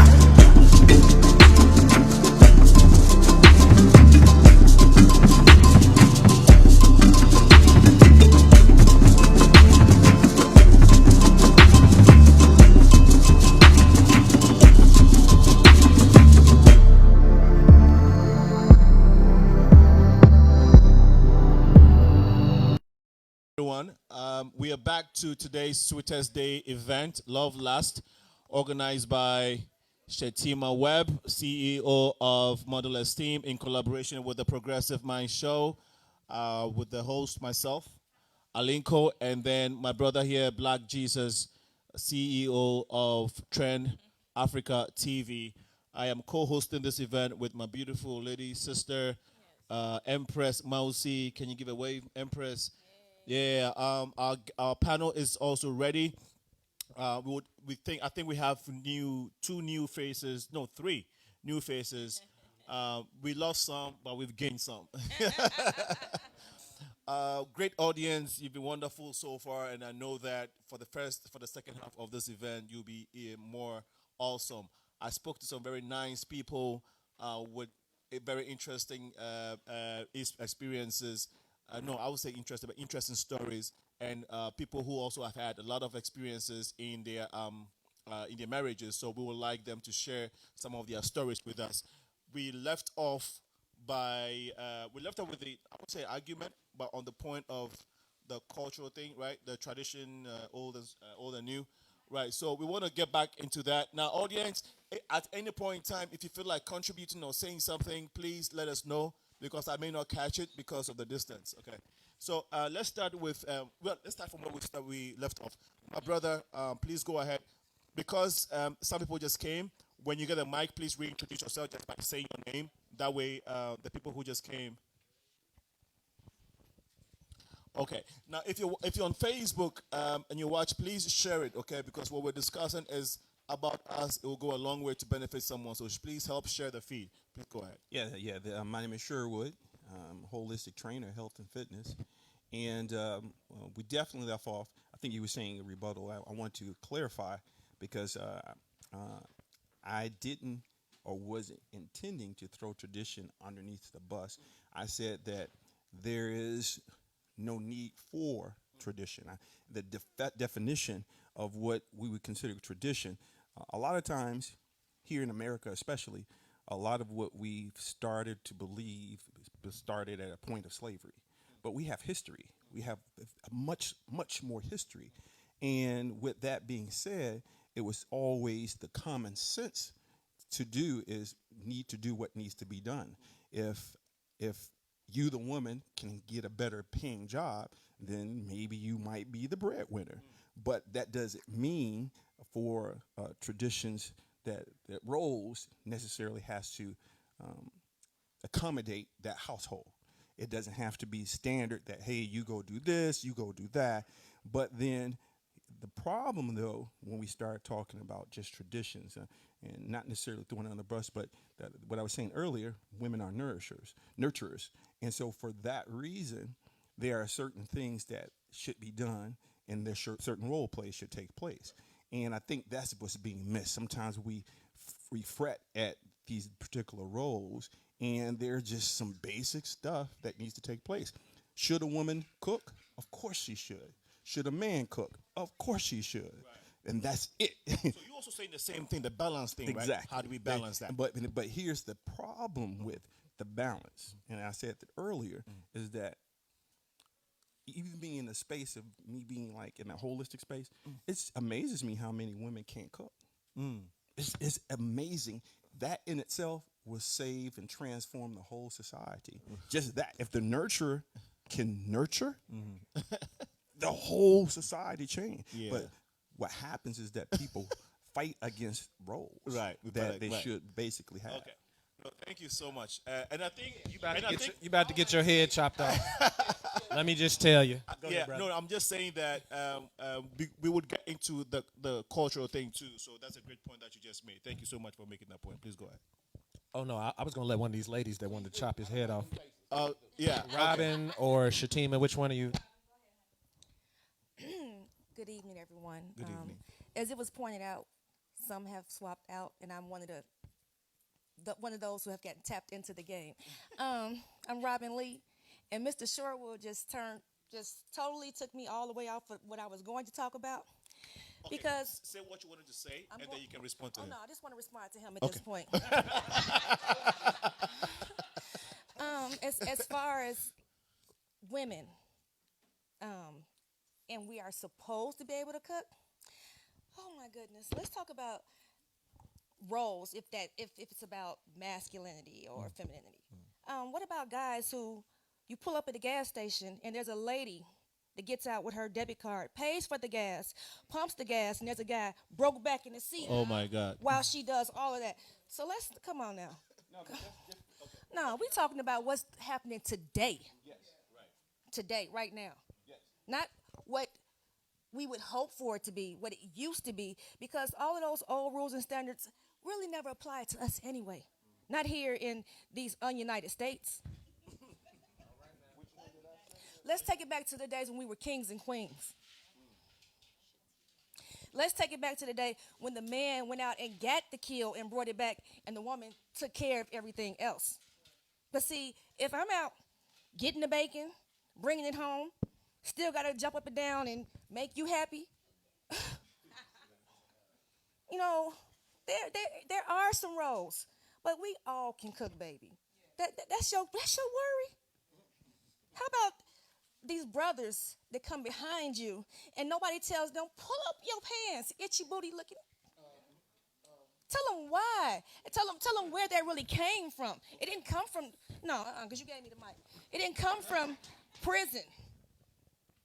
That came from being on the plantation and it being a sign of this bow or this bug being broken in, because they took his rope and his manhood and they identified it by making his pants sag. See, I'm going to keep it on what this guy wants to talk about, but I had to address you, and I'm so glad that we are friends besides this place, because I'm going to get you. Let me come in, because I want to make sure that the clarity of what I just Supposed to cook. I'm Creole, baby. I cook all day, every day. Well, when I said I can't regress what I said, but I want to be clear about it. The woman supposed to cook, and the man supposed to cook. The man. If you are a People person are that supposed to cook. that's what we can say You don't that too, have to- but that's what I said. People. So I don't want you to People play. are supposed to cook. All right. Yes. Yeah, guys, I think both points have been made. We're all supposed to know how to cook. and another very important point is that are we all supposed to be pumping the gas, or the men are supposed to be pumping the gas? Now, for me, my personal opinion is that it would be an honor, or you would be honoring the lady for the man to come out and do that hard work, right? It's not like the woman cannot do it, but it's just us showing that protection, and that, should be, that kind of thing, maybe. So maybe we can take up that role, just like we take out the trash, so maybe we can pump the gas too, open the door and all of that, because you are queens, right? So, okay, maybe we can do that. I think Robin made some potent points. She left some things out, though. Right? Women seem to be most frustrated with the change in gender roles. But let's talk about how we got here to the change in gender roles, right?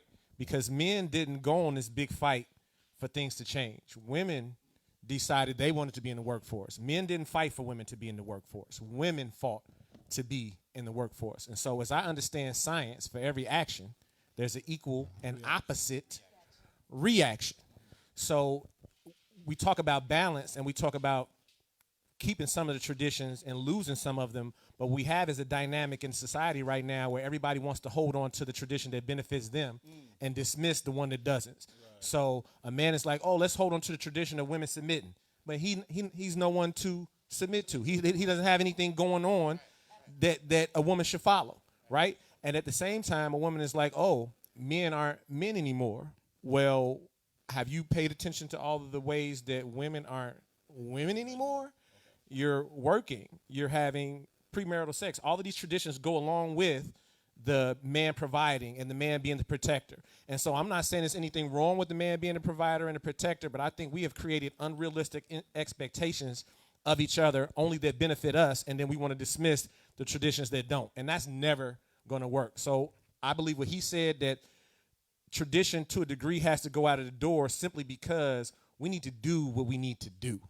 And there is no one set of rules that's going to fit for every couple. And so people have to be aware of themselves. They have to be aware of what they need, and they have to be aware of where they want to go. And as I explained early in the panel earlier, submission doesn't mean submitting to the other person. Submission means submitting to the mission. So if y'all coming together as a couple, there should be a mission, a result you're looking for, a destination you're trying to get to, and you both should be submitting to that and putting that above your individual interests and individual wants and desires. And so that's what submission is. Thank you. Shatima. I didn't want to. You didn't want to talk? No, Yeah. she ain't got nothing to say. Talk now, this one, No, she don't have nothing to say. Okay. I appreciate your education, Robin, in reference to the sagging. I do a yearly style tutorial where I give them the history of it, and everybody thinks it's from prison, but it's not, and you did an accurate statement in reference to that. But going back to your analogy of the young woman at the gas pump and the young man in the car, let's just take the gloves off. That pisses me off, especially when I know it's a mother and it's a son in the car, and he's in there on the phone. You understand what I'm saying? I don't even want to say roles have reversed, because I did this experiment, and I know you remember this. I used to have something on Facebook called the Pimpin' Perspective, and I stopped that because my children's mother kind of made me stop that, God rest her soul, before she passed. But that was an experiment. So I attempted to help different genres of women on the bus or open the door. Okay, so nothing against lesbians. She was a stud, and I opened the door for her. And she was like, "What you open the door for me for?" Excuse me, I'm not confused. You're still a woman. I'm being a gentleman. I'm going to open the door. That was that portion. I had a young lady when I worked at the law firm downtown. She's on her phone. I opened the door for her, and she didn't acknowledge me opening the door for her. So I slammed the door on her Jimmy Choos. You understand what I'm saying? That was a young lady. I had an older lady that I tried to assist on the bus, and she thought I was trying to steal her groceries. So how can I be who I am in all essence if you're not accepting it? I'm not going to quit putting it out there because you don't know how to accept it, but it does get frustrating. Being a gentleman is a dying art because there's very few women to be gentlemanly to. You understand what I'm saying? Come on, Robin. Come on. Let's go.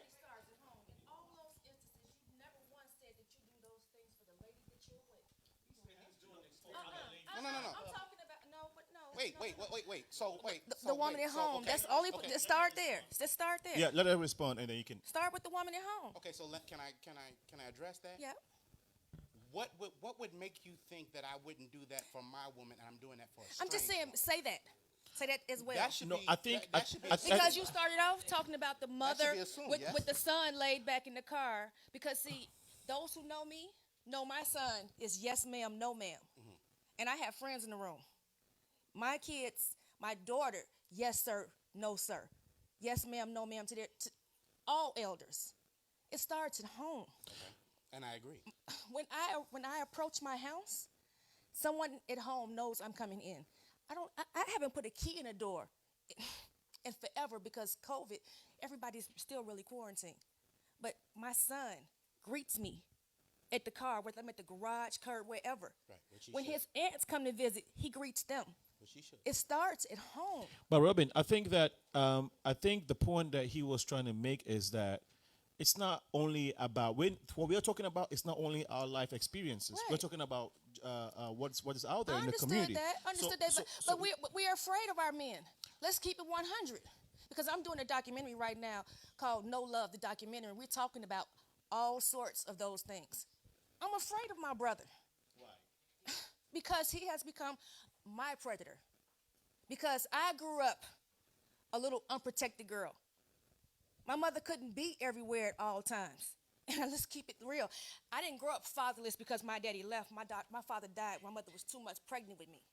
But she tried to provide me with a house, with a family environment, and she married someone.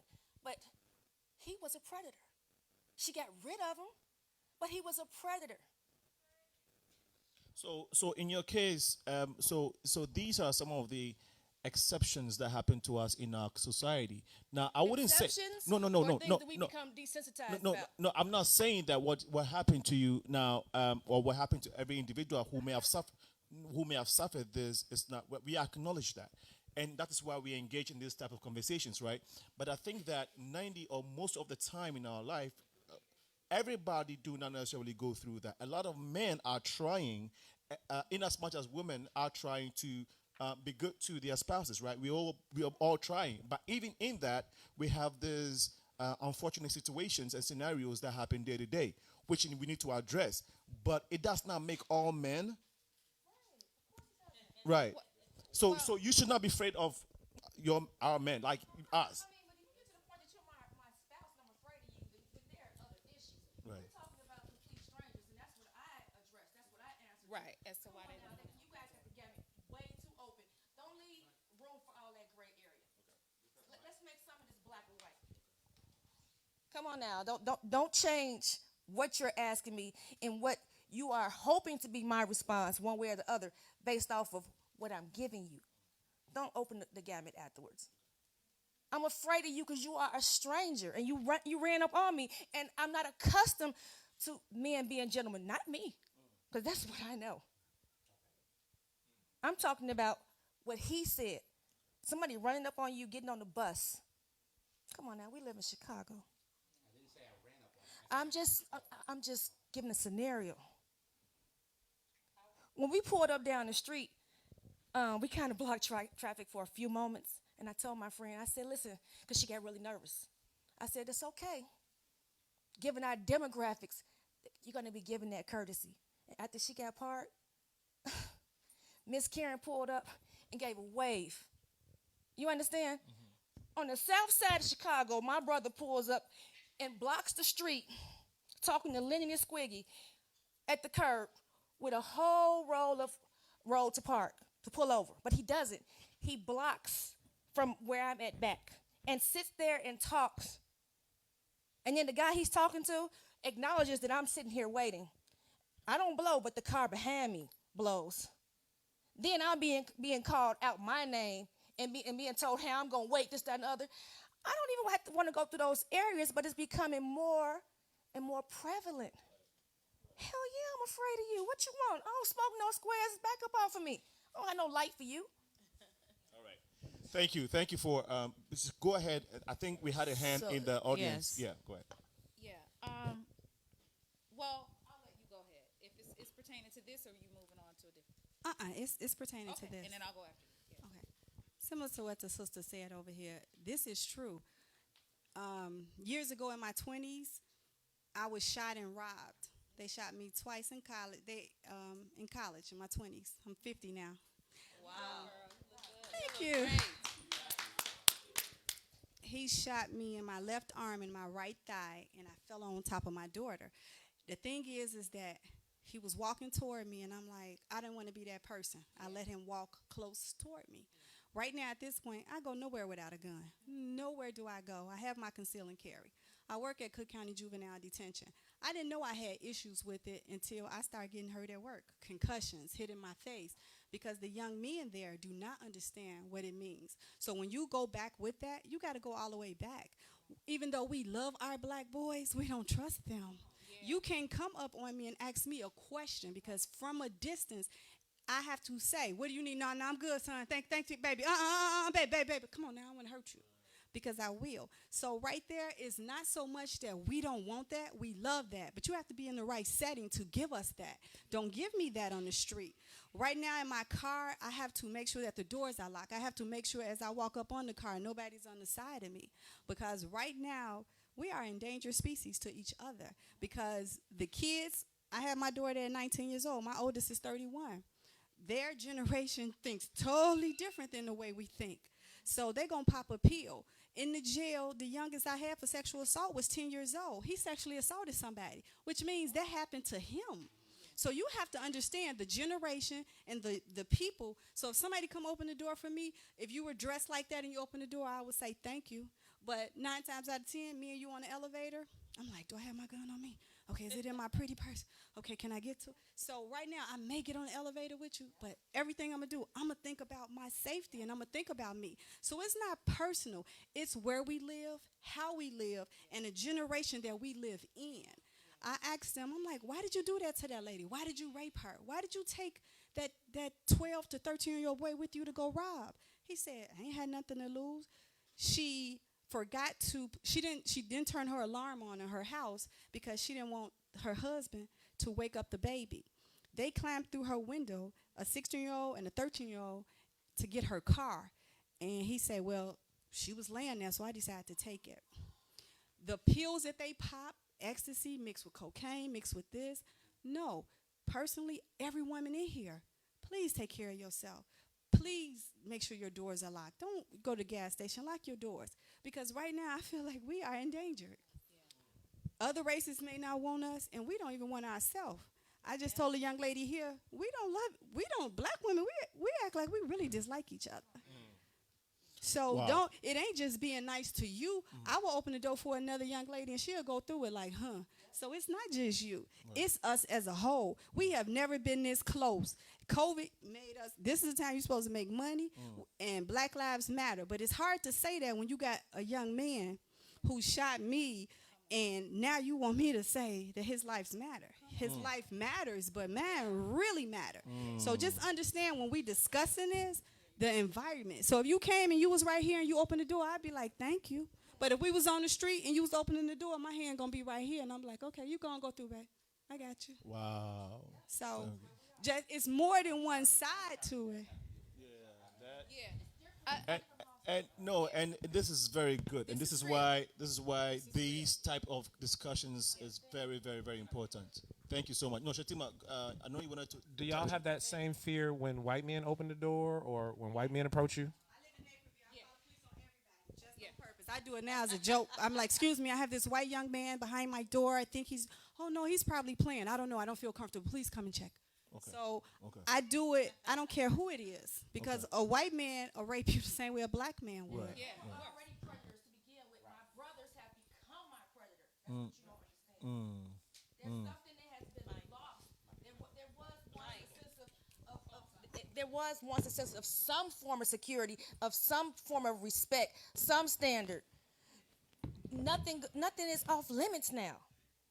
No means go. I mean, it's really, really bad. Okay. Because So I just wanted to kind of piggyback off of a. Can you guys hear me? Okay, all right. We're dealing with some real issues here in terms of women dealing with trauma, if you're dealing with trauma as well as a man, you most definitely need to heal from. But I'm going to speak from my perspective. My son is 21 years old, right? And so I don't want him to, and he's a big dude. I don't want him to be perceived as a threat when he goes out, whether it be open up the door. He opens up the door for me because that's what I taught him. You come and get the groceries. That's what we taught you. But I've never been molested or anything of that nature, so I don't understand that particular, and I sympathize with that. But I'm not going to sit up here and lie. When I am out, because of things that you hear in the news and then things personally people have gone through, I don't want to be that person, but I am standing my guard. And there have been men that have wanted to be nice, and it's just like, okay, are you being nice to be nice? You taking care of your sister as a black sister? Or are you trying to come up to me, rob me, rape me? And it's not that we want to think of you guys in that particular way. It's just that it does happen, and you don't necessarily have to see it on the news. It's happening to my sister. So what I find in particularly when black women start to talk about their pain, men start to say, oh, you bitter, you this, you that, or you need to get over it. Not all men, please understand, I'm not saying all men. But they don't say, you know what, I'm sorry that happened to you. Because guess what? When we say the police, when we say, you do, you Rasan, you my friend. I'm talking about just as a whole. You know what I'm saying? We're not talking about the people that invited, because I invited you guys because I see, something in you. But I'm talking about society as a whole. We're always down for we emotional, we bitter, we this and that when we're just dealing with trauma. Because guess what? If we see you being a George Floyd, we have sympathy for you as black women. We stand on the front lines and ride for you as black women. We have sympathy for you. So, but when we are somebody is doing something to us, particularly as it pertains to black men, let me tell you, no white man ain't never done nothing to me. Black man has. So when we start saying white men this, like you said, okay, do you get scared in terms of white men? Yeah, when I'm out and about, obviously if it's a man, but I'm not gonna date no white man. So I'm not gonna be looking at him per se as my enemy if the black man who I'm dating is abusing me or doing something like that. Now I'm not saying that that's what I deal with. I'm just saying where a lot of women are angry, and then black men, some black men want to use an excuse. Well, you're not angry at the white man. Well, we're not having sex with the white man. We're not with the white man.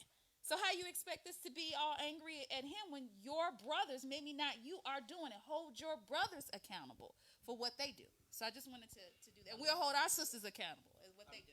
I'd love to respond to that. Everything that has been done to you has been done by white men. So I have a friend who says that unless you truly understand white supremacy, everything you see out here in this world will only confuse you. So this mode that we're in where young black men are acting like savages, they didn't just wake up and decide that on their own. Systematic oppression and systems have been placed upon them to put them in that situation. Does that make it right? No, not at all. And please don't think that we don't empathize with you, because the number one victims of gunshot violence is who? It's black men, not black women, not white men, not white women. So we know what it's like to be shot. We know what it's like to be robbed. We know what it's like to be shot by the police. The first time I got beat up by the police, I was 10 years old. So I don't want us to go into a who has it worse type of scenario or anything like that. But I think how we got on this subject was she mentioned men sitting in the car while women were pumping the gas. And so he replied, well, when we try, you don't let us. And then her reply was, well, I'm scared of you. And do you see how the cycle the cycle keeps going? And so so we need to, I'm sorry. No, go ahead. So we have a cycle, and we have to try to find a solution to break it. And maybe it has to start from the home, right? Like you said, from our individual homes, teaching the kids, because they grow up to, when what we teach them is basically what they'll grow up to be. I think our male children need role models. We are dating men that are not role models anymore. We are taking care of our men. You're with a man that don't clean, don't cook, nothing, and you, the woman, are paying all the bills, and they're just there. And we continue. They don't see a real man in the house. So they don't know how to be a man out there. And then secondly, I don't know how to accept Christianity anymore among the black people, because Christianity, I feel like, white people introduced Christianity to us, okay? And now we have taken Christianity to another level. And we are believing all these lies in the Bible. The Bible is just a storybook to me, because it was written by man. You guys can take it any way you want it, but I feel like the Bible is misleading us and contradicting itself. And now that we are becoming more aware of things the white people are doing to us, we're trying to rise, but then the system is suppressing us, and that's the only thing they know, to fight and steal, and we don't have role models among us. I don't know what you guys think to that. Can I address the whole? Hello, good evening. My name is Sharif, and I'm new to this panel, and it's absolutely a pleasure. So for the past 10 minutes, I've been kind of soaking in, getting every individual's perspective as to where they actually stand on the subject matter. However, to answer your question first, there are still role models amongst us. It's a matter of what are you looking for, or what are you most subjected to. So there's a lot of amazing men out there, but it's a matter of, is that what your eye is actually on? It's like, in addition to, I do actually appreciate what you mentioned in particular when it comes to how, let's see, where am I going with this? Because this is my first panel, so please excuse me if I kind of stumble across. It was probably about white supremacy. Appreciate. So it's a matter of role models, which is what you mentioned, being the lack of that. It all begins at home, to be honest. It really does start at home. Tradition plays a key factor in that. It feels like a lot of majority of individuals in this panels are against tradition, but tradition can be modified. It can advance. It can evolve to actually suit the new modern mankind. And that's what we need to look forward to. It's not a matter of past trauma, which I'm very, very sympathetic to. And it's not a matter of white supremacy, which we truly, truly understand is a fundamental of our demise today. However, we cannot just point at those. We have to look inward and address our issues from within before we can project them outward. So please, ladies, there are amazing young gentlemen like himself who would open the door for you, but see the individual for the individual. Don't see him as a subject of your society. See him for who he is. Or your past experience, absolutely. Now, we would like to take maybe something from the audience. If you have anybody has a point or question, can you? Yeah, anybody in the audience want to say something? Yeah. Last question. Okay, but before she does that, anybody out there that I'm not seeing? No. Okay. All right. Somebody had something when I was talking earlier. Maybe we will try and maybe move off from here and then talk about some other things. Somebody said something important about submission. Submission is something that's very vital or controversial when it comes to relationship. So maybe we would like to dive into it a little bit. Is that okay? All right, cool. I found the person that was discussing submission. Yeah, Did you when want me to finish- pass it? When you finish, we can let it go. Yeah. Right now, one of the biggest things we need for our young men are role models of men. So, because right now I have worked, I've been in law enforcement for a long time, and I'm not popular right now because I did try to look out for the people that look like me. I genuinely tried to look out, but sometimes it gets hard as well when you're getting called a bitch and I hate you if I was out, I'll rape you. Sometimes it gets a little rough, but I did still try. I've worked with rapists and pedophiles. I've worked everywhere. I couldn't handle the rapists and pedophiles, and I had to quit. I felt bad for myself because I'm like, I'm quitting, but I couldn't do them. You know, raping 6-month-old babies all the way up. But when you deal, and I thought that was easy, but actually dealing with the young men from 10 years old to 18 was harder. Listening to them, the way they talk about women, they have no idea. Do you know how they check for STDs? They go in their ear with some earwax. They stick their finger in the young lady's vagina, and if the earwax bubbles, then she has an STD. If it's not, they're going to sleep with them. And that's how I've been there since 2003, and at least majority of them, that's how they find out if it's okay to sleep with a young lady. So they need you. They need the males up here because, yes. Can I address that? Yeah, but I'm just saying, though, so when you say, what can we do, we have men that do not step up sometimes. Yeah, you got it as soon as I finish. Yeah, because they don't step up. So when you say, I'm going from the inner city poor young men that's out here doing the shooting. I'm not talking about the young men that this young lady is taking care of and this young lady is taking care of. We're talking about the men that the women is out there selling themselves and they boys are taking care of themselves, which in turn they're getting these young girls pregnant, which in turn we're creating savages. That's where the savages come from us not taking care of our kids. So that's good to say, well, I take care of my kid. They can't. They wasn't taught. It's a generational curse that we need to break first before we can do anything else.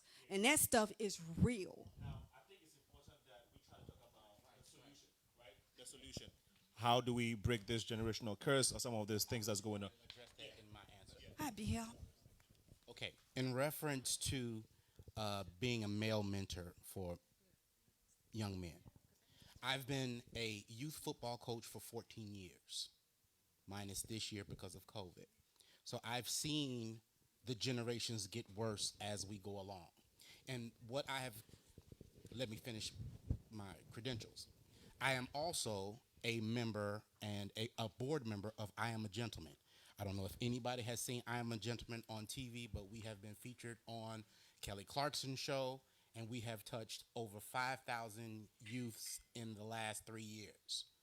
So I'm kind of iffy on that mentoring thing because I have 4 mentees that I mentor from every class, and I have a total of 32 individuals that I'm responsible for, that I'm a big brother to, that I'm an uncle to. And what I have come across is the mentality, and I'm not saying in all women, but progressively, I've been coming across the mentality that I'm the mama and the daddy. You're not. Okay? And I've told them this many times. When you know that there's a lack at home, you know there's no male role model, you know there's no male figure at home. If there's a man that wants to step in and be that figure for him, let him be that figure, because he's going to have conversations with him that he will never address with you. Period, point blank. Go ahead.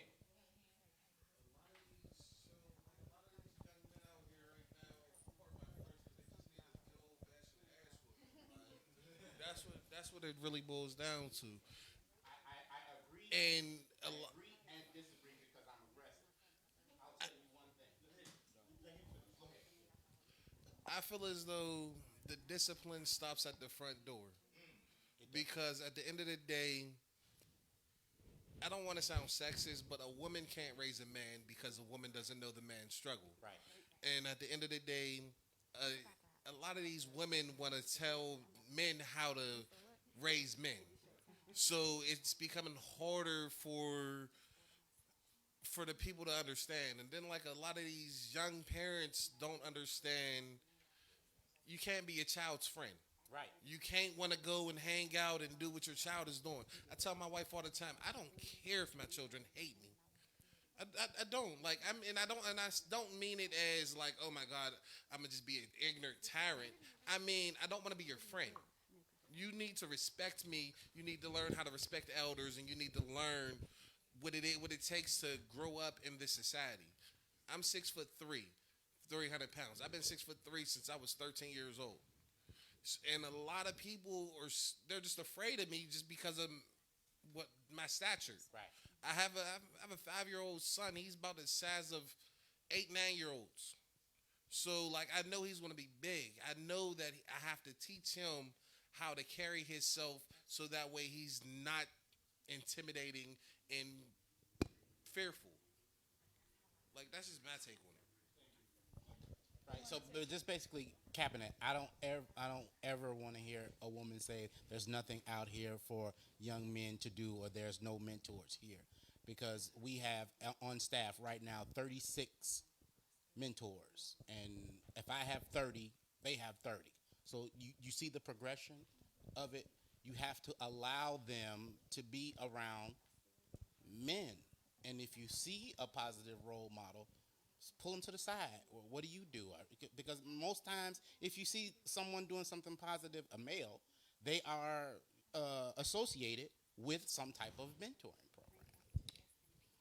This is where our conversations get haywire, because, of course, love and lust is what we were supposed to be talking about today.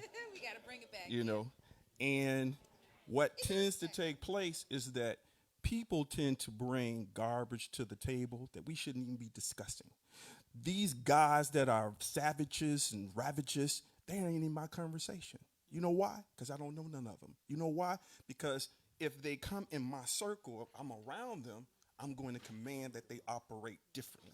And they're going to operate differently because I command that. I can't save everybody. But here's some reality, since we're going to bring this on the table, that I'm sorry, I put a whole lot of onus on women. One, because ain't not one man born unless you birth them. Two, you are the first nurturer to nurture him with goodness, with kindness, with all the spiritual qualities that are in the Bible that is made mention of. And when that mark is missed, you are the first one to make that decision whether the man that gave birth or planted that seed, if he can be around or not. We got way more other struggles that takes place, because there are good men, just like I would consider myself, that the mother don't even want you to around the child. And you ain't did nothing. You ain't said nothing. All you did was be a man, but that woman, because of the hurt and the pain and the anger, it disappoints me for any woman to say that they are feared of the black man, because that's why we're in this situation right now. Don't look at the black man as an entity. We are individuals. But I don't carry no peace. I ain't going to carry no peace, because I walk around and carry myself that you attract. There are universal laws, so you attract certain things in your circle.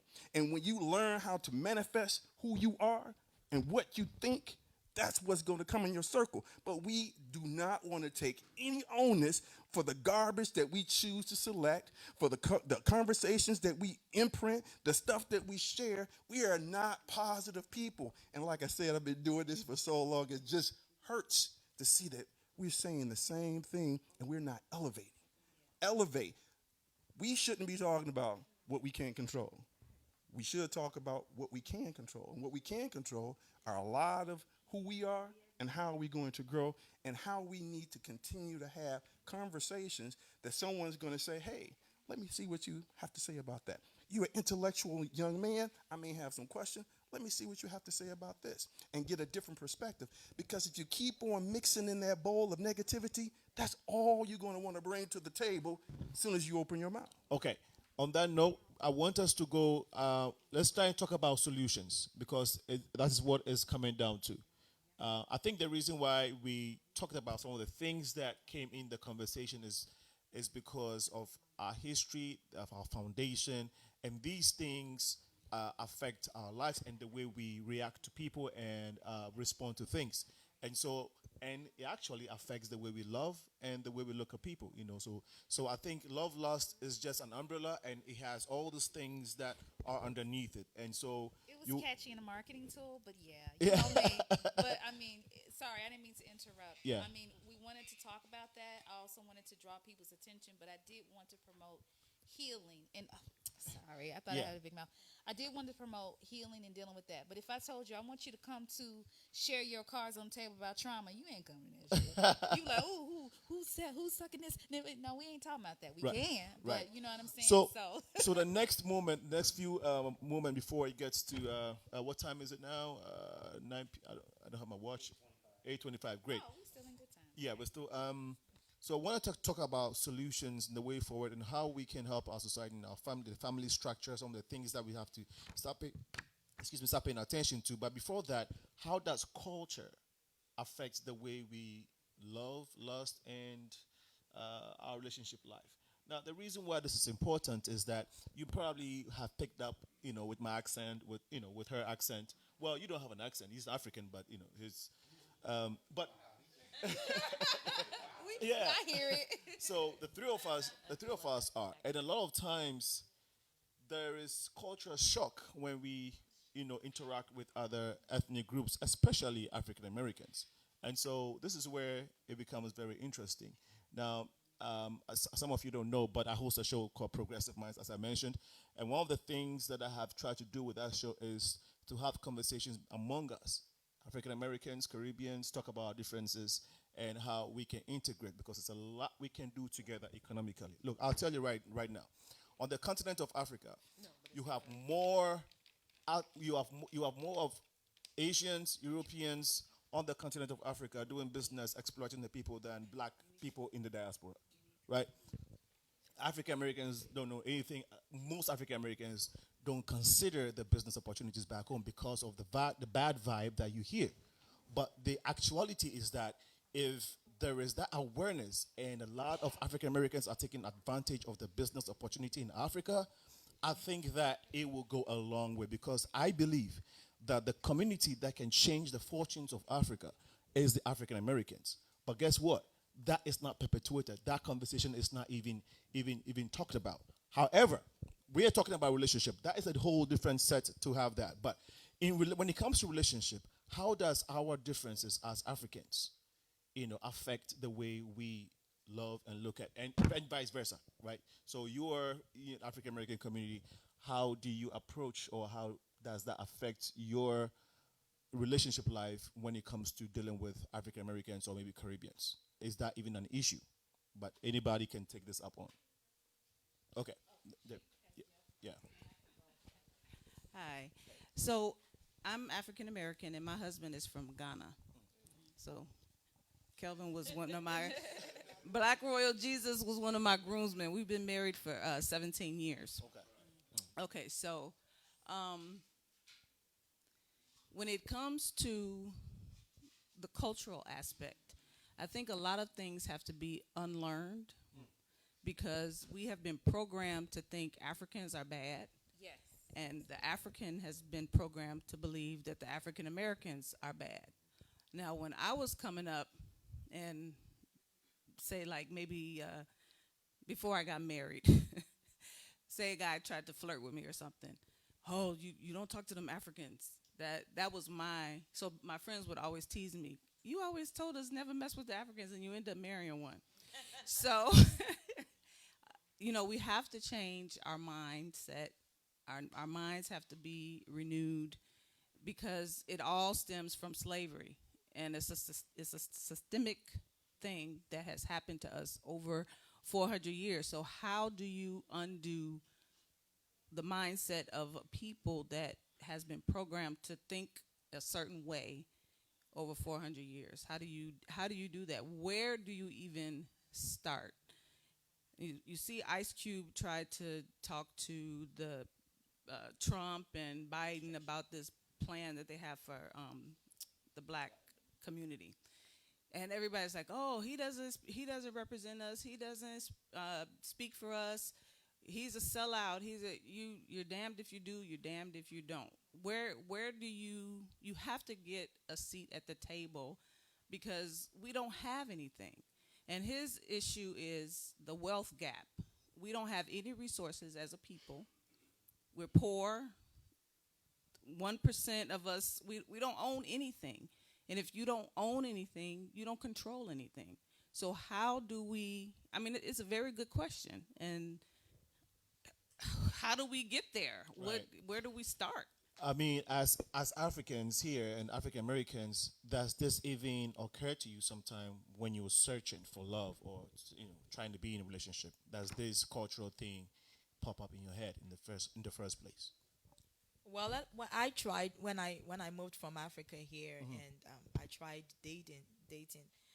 My friend told me, hey, you don't want to be messing with the Africans because what they're going to do is they're going to be talking about you in the community, so you don't want to be messing with them. So what did I do? I started looking at the African American men, and of course I started dating one. But then they were telling me in my ears, hey man, those people, they are not going to take you anywhere. He's definitely going to be messing with another African American woman, but I was like, no, this guy, he's so good, but then I started putting my eyes down to look at him very well, and I'm someone that when I'm in a relationship, I don't try to think you're doing anything. I'm like, I give you benefits of the doubt.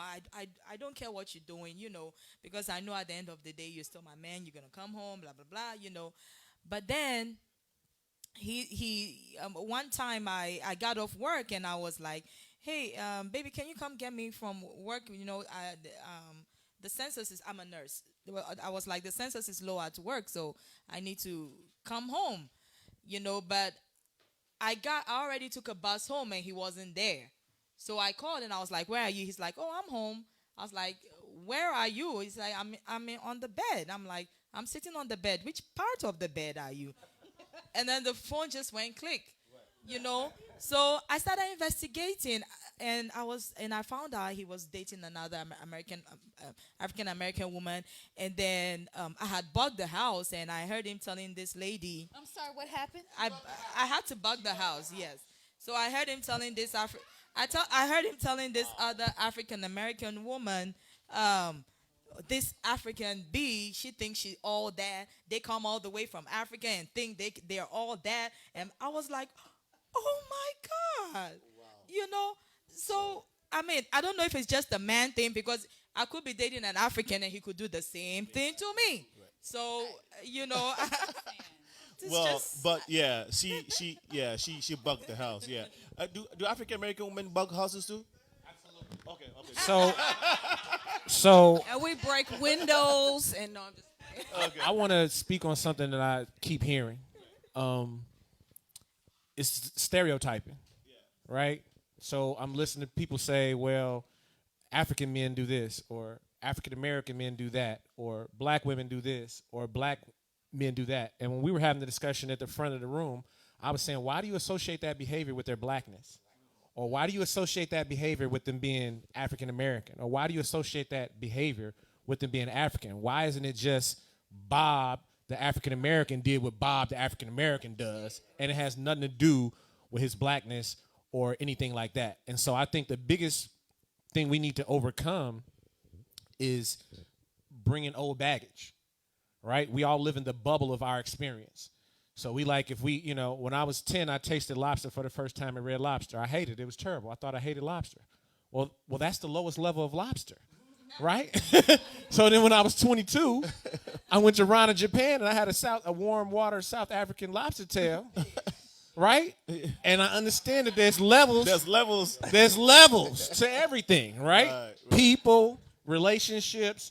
So I've heard people say, oh, I live with somebody before I've been down that road. Well, you live with Tim. You only know what it's like to live with Tim. You don't know what it's like to live with everybody. So I think everybody needs to take into account that how small our experience is. In Chicago, there's 3 million people.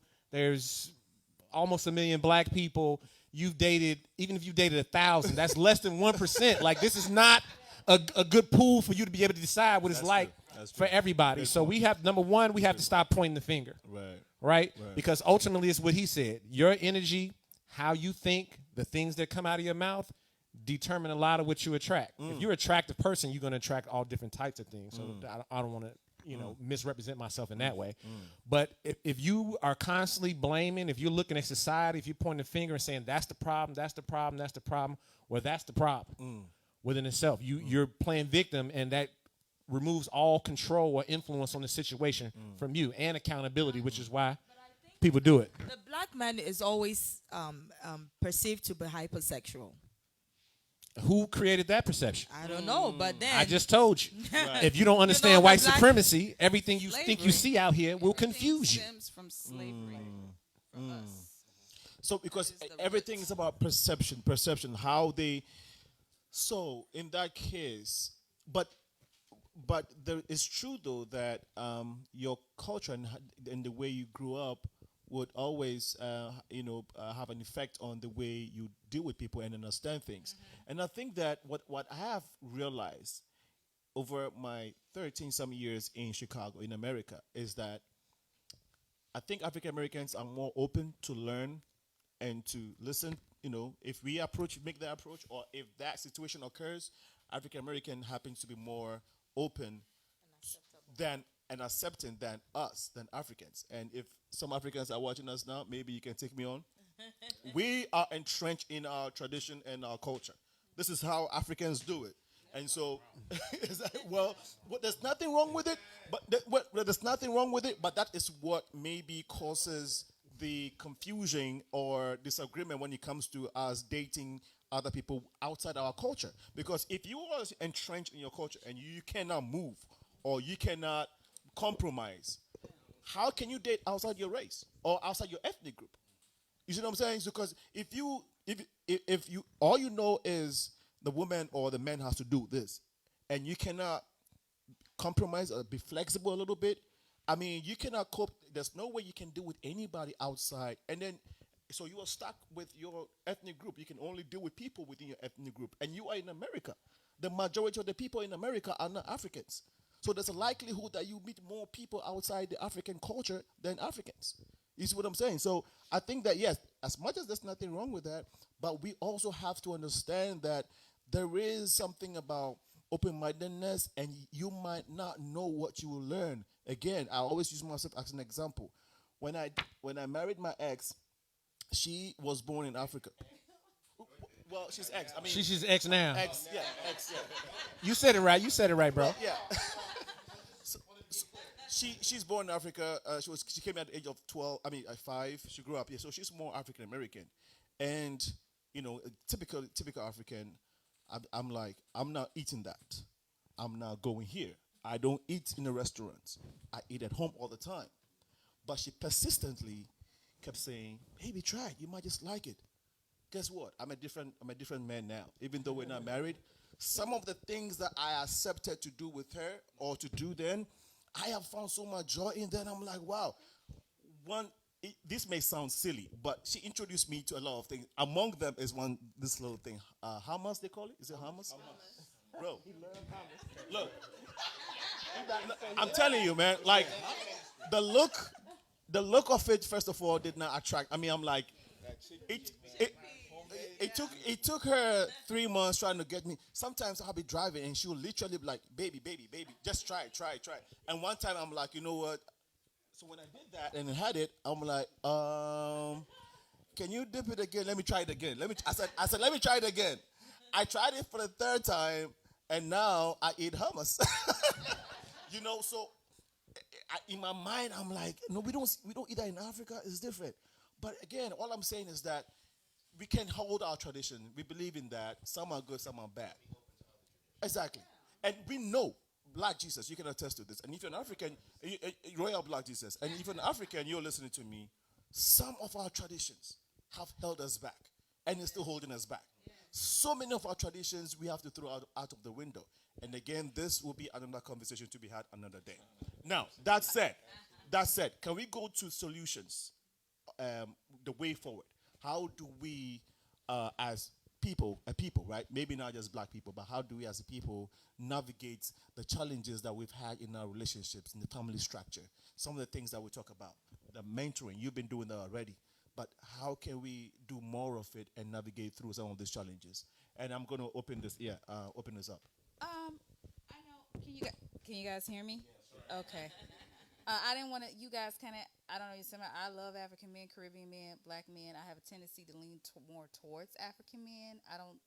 But I kind of grew up, with different people in my family, even though I was born here. But I love the way they talk. I love the family. I grew up with my father in my life. So although he was born here, I grew up with a strong male presence. He wasn't perfect. So I'm used to that authoritative figure. And as bossy as I seem to be, I like to feel like a woman and feel like to be taken care of because, God rest his soul, don't let me get to crying. My father was that protector and, like, something wrong with the car. He was a doer. So I find to look that, and I didn't know how strong of a presence that he was in my life until he actually passed away. So may he rest in peace. So me growing up as an African American woman with a father, even though culturally we're American, it could maybe sort of lean towards African culture with that male figure taking care. You know what I'm saying? My mom, even though she made more money with my dad, but she cooked, she cleaned, she was more of the submissive person. Some things I didn't agree with, but I saw that. So we're talking about solutions. To me, and for my own personal healing journey, I think that we need to really take accountability and not always look outward, because oftentimes we have a tendency to blame everything on everybody. And I'm not saying that in some instances that you're not valid, but I'm just saying, like, case in point, you in a relationship with somebody for 5 years, they cheat on you, they dog you out.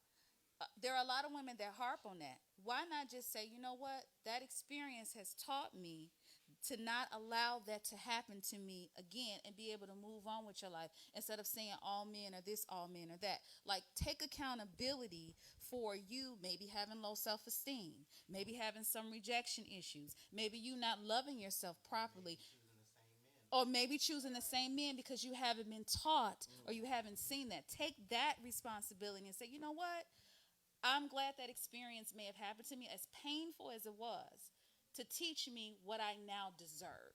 And this has been my own personal thing, to not, and I'm not hating anybody, but, to not always look, oh, you did this to me, you did that to me. But it was a lesson to teach me what I deserve. And I think when people start to really, really understand the reason why certain things are happening to them, not that it is deserving, but that you don't have to accept that and be able to move on with your life, that was a learning lesson and not a source of pain for you to continue in that cycle, I think we will begin to kind of attract the type of people that we want. Because I do believe in the law of attraction and spirituality, that you attract what you want instead of, like he said, speaking out that negativity. So that's what I wanted to add.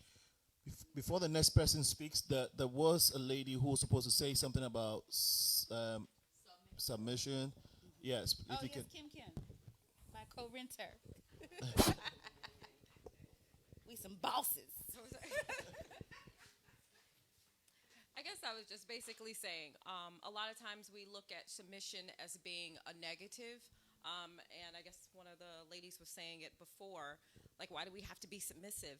And it took a strong black man to show me the beauty of submission and how when you find someone that you can trust, that, like you were saying, is that you now can relinquish so many things, and this man now can be a protector, and we can let certain things go, and I don't have to be in this, masculine role, because now I can be in the role that I feel God intended me to be, and I can be this, loving and caring and nurturing helpmeet, which is what I feel like the role that I should be in. And I feel like when we're all in the right role, that it just makes things easier. But it's up to us to find that right man that we can submit to. But that's the problem, is that we don't find that man, and we're in relationships, but it's not a relationship that I can submit to him. So now you have this battle. So, yeah. Thank you. Quick question before you. Let me just piggyback on that. Hold on to that, man. For men, let me throw this question to the men. Do you find it attractive when a woman shows submissive or makes you feel like she needs you, like that kind of? Can I, to answer that in particular? Is that attractive to you? No, it's not. Okay. Do you feel that? Is that sexy to you? To answer that question for you. You do. Do you find it attractive? No. No, the question is if men see submissiveness as attractive, like. Oh, okay. I misunderstood too. So I misunderstood you wanna too. change your answer? No, so now that you understand the question, do you want to change your answer? Do you find it attractive if a woman is submissive to you? Okay. Keep thinking about it. Okay. How about you? I think the idea of submission itself might be misconstrued a little bit. So we have to kind of redefine that and re-understand that. And he mentioned a point earlier, because I was listening to him, like, there are masculine and feminine energy within every individual. And it's a matter of how you manifest that. And the moment you choose to manifest that, that's what defines submission. So you could be in a conversation with your lady, and a man can be submissive to his woman in that conversation because he knows where this is going, and this is not where I want this to go. Everybody appreciates submission in one way or the other. He said, answer for you. Don't answer for nobody else. All right, absolutely, I enjoy submission with all pleasure. And okay, so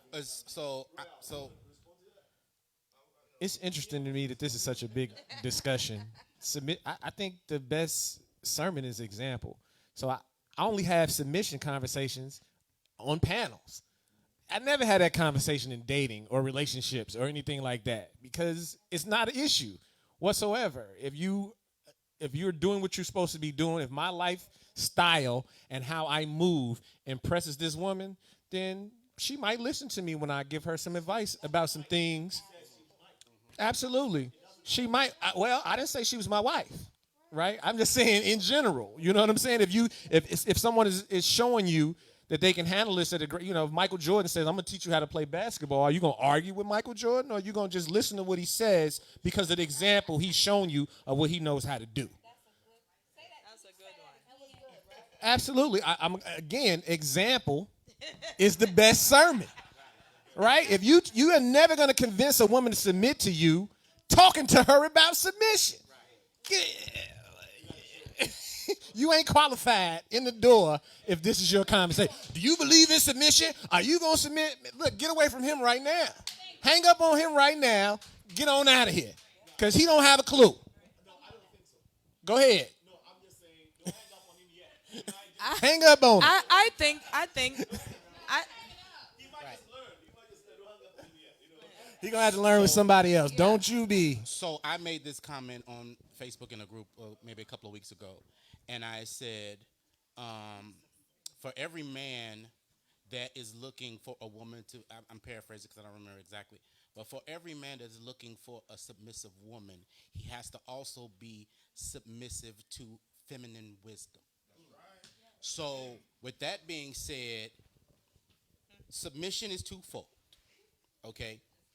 and I'm only speaking biblically because I'm speaking biblically. Um, to expect a woman to be submissive to you, you have to be submissive to the Creator, and because you are the covering. So in your submission to the Creator, if she is aligned with you, the submission comes without thinking about it, because everyone is in order. You understand what I'm saying? So the man is actually being submissive while the woman is being submissive. They're both being submissive to the Creator, and she's being submissive to order, not him. Like he said, you're submissive to the mission. You're being submission to the mission, not the man. The mission is that the house is in order. The mission is that the house follows the laws and the progression of not only man but God. You see what I'm saying? Where can I so send my everyone offering? is in. I keep saying I gotta call him to preach, and I'm trying not to. You But just saying but- exactly what I was about to say. But that is the whole aspect of it. You cannot demand a woman to be submissive if you are not submissive at any level. Because for you to be a great leader, you have to be a good follower. You understand what I'm saying? Same question goes to the women in the house. Same question. So do the women also want? What do women want from men? I mean, for you women, what's sexy to you? What's attractive to you when it comes to your male counterparts? A man. Femininity is attractive. Yeah, a man who knows who he Femininity. is. To a man? A man who knows who he is. He can take care of his family. He knows how to lead. And women don't have a problem with being submissive, but we have a problem with, and I've had horrible relationships in my past too, where I've taken care of men and they've dogged me out, and I go to work and they at home in the bed type thing. Like you said, take responsibility for. I had low self-esteem. I had daddy issues. I wanted to be loved and all of that stuff. But a woman doesn't have a problem with submitting if someone is properly leading her and covering her and protecting her. We don't have a problem with that. And submission is our greatest asset, actually. Okay. Because if you can submit to your husband, hey, it's easy peasy. Okay. Lemon squeezy. So she just spoke for all the women in the house then, right? I think Because you always saying yes, so I'm just assuming. We want the man to lead. Well, I think submission is earned, though. It is earned. It's earned. Okay. You cannot demand it. She said there's levels to it.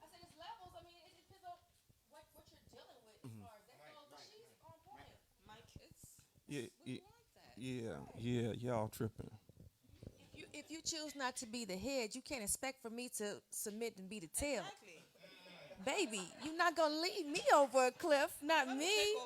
Yeah, see that I'm glad But y'all. submission goes both ways. We submit to each other. We submit to the mission. It's one common goal. I mean, we're both paying into it. It's natural. It's organic. What attracts me is organic, because what may have worked for you may not work for him. It's organic. At this point, it's with me, everything is energy, and I entertain, and nothing negative. So Shatima, what attracts you? What attracts me for a man? Well, I mean, I do a lot of shit, so I need you to support me. You know what I'm saying? I need you to. And contrary to popular belief, I don't know why people think that I'm just so mean and I'm just so walking over men. I don't. I don't. I like for a man to lead and to be able to understand that I'm busy. I can't be up under you all day, so you need to have some business about yourself. I am not needy in terms of always wanting affection and attention, but when I need my affection and attention, I need it. Right? You know what I'm saying? So it's about balance for me, because I'm gonna be on my game and doing stuff, and I expect you to be on your game. You ain't got to be rich, but we got to have a goal to make $1 million, because that's what I want to do. You know what I'm saying? Well, that's the starting point. Let me get there first. So you know what I'm saying? So somebody that is goal orientated and also spiritual balance. And no shot to Christianity. I am not a Christian. For me, I've evolved beyond Christianity, and we can get deeper into that. So when I start talking to you about spirit guides, I don't need you to think that I'm crazy. Well, you know what I'm saying? When I start talking to you about law and attraction, I don't need you to say it's witchcraft. So, right, you know what I'm saying? So I need somebody that can match my grind, particularly spiritually in my evolution and with a mission in order to help and heal, people. Because, we all have a purpose. So that's what I want. And I don't have any problem submitting to a man that can properly lead. But we're not going to have this conversation. I'm not going to argue with you because I don't see the qualities in you. I'm just not going to talk to you. You be a friend. You good. We cool. Hook you up with my sister. But I'm not going to be. Well. Here's there's some honesty here, because as the brother said, that we probably won't talk about submission coming in the door, But I'm sorry, there are some people don't know how to be submissive. There are men that don't know how to be submissive. And there's women that don't know how to be submissive. And the person that they could be dealing with could be a great role model. It sometimes just don't happen because people sometimes is just not on the page. Now, but here's the problem with this modern day, the way we critique too fast. And the solution, we talked about solution oriented. Solution is, so you're given a talent when we first born. We all are given talents when we are first born. Our objective to be God-like is to be able to interact with other people with other talents, and you exchange your talents. I want you all to listen to that. Your interactions to be God-like is to take your talents, interact with other people that have different talents, and you exchange talents and you learn. And when you continue to go through, if you want to get spiritual, the 12 houses of different people that have talents, then you become God. Don't be afraid of that. That's the solution. We are sitting around and we do not want or do not understand that we have God-like powers to become gods, and we are afraid of it. So I'm gonna change that there because I thought this was love and lust, and I wrote my little old poem out here. So I'm about to get my stuff right now so I can get finished. You don't love me, and I don't love you. You just met me, and I don't know you. What's your last name? Do you have siblings? Is your goal to be bonded by a ring? I guess we can hang out, maybe Netflix and chill, but we got to keep our distance because they say this virus is so real. You don't love me, and I don't love you. You may be fun to be around, but bills are due. I need to stay on the grind all the time. Not sure if you got yours, but I got to get mine. So the opportunity of us hooking up is not that often. So we better make this last. Don't hold back because soon come the end of autumn. You don't love me, and I don't love you. You gave me, boo, what I gave you. It was hot and sweet, felt real good. But I got others in line that say that we would. Yeah, I'm dating, thought you knew. Cuffing season time, being alone during the wintertime, not something I want to do. So love is what you want. Do you have love to give? If you can cook, massage, support, respect, trust, and progressive, then I got dibs. I got skills too. You don't need that pill. We can build, get real, even reveal intimate ordeals. So let's not think twice. Just seal the deal. You don't love me, I don't love you. But we got to start somewhere, and this is true.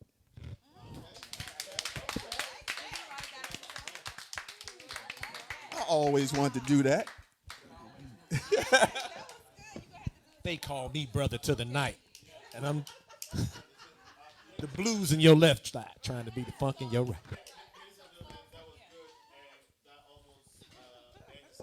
Program, but it's 5 minutes to 9, so we're gonna take a minute and have our panelists give us their solution for what we have talked about so far, the way forward. You nailed it, but we would start from let's start from Shatima. And then my solution, the way forward. My solution is just think positive, and like I said, personal experience. Okay. Like just think positive as to what you want. Work on yourself. You know what I'm saying? If you have rejection, and I think he mentioned something earlier about dating, I was always kind of like against dating, but I will say this. It was through dating or mistakes that I found out that I still had triggers I need to heal from.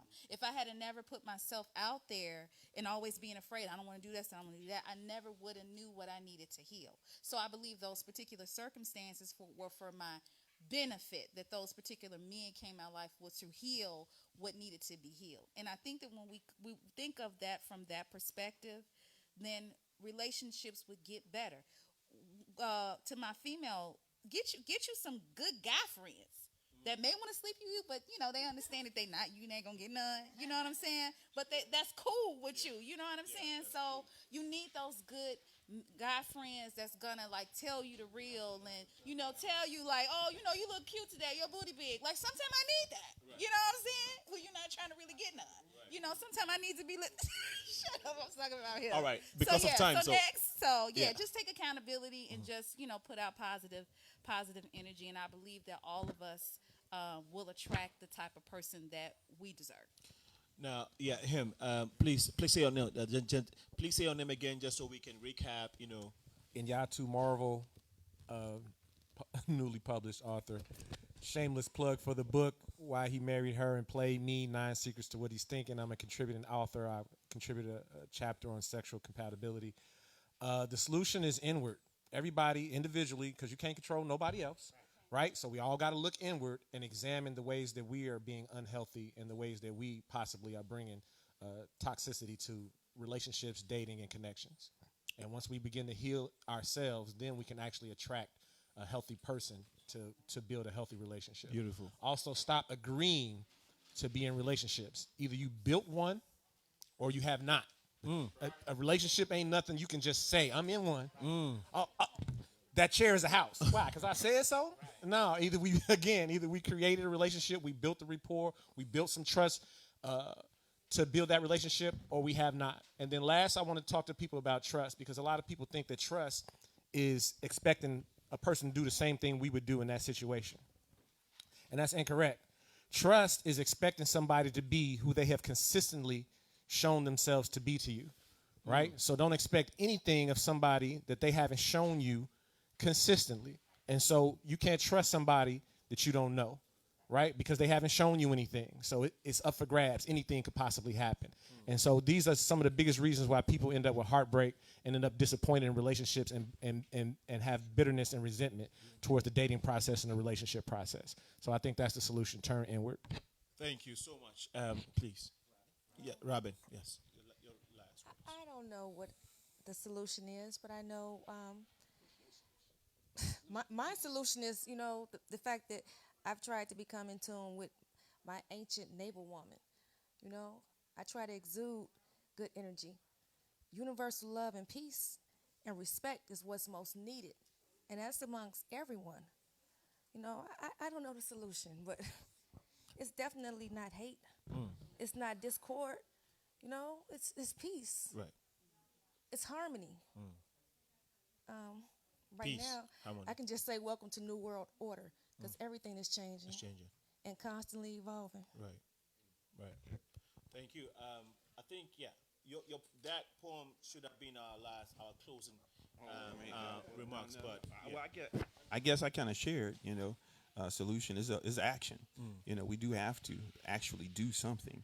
And as already pointed out eloquently, is that it starts from within, and then you spread from without. To those ones you can touch. But for individuals that can. And I consider myself one of those individuals that can put together programs or structures that can be followed, then do so.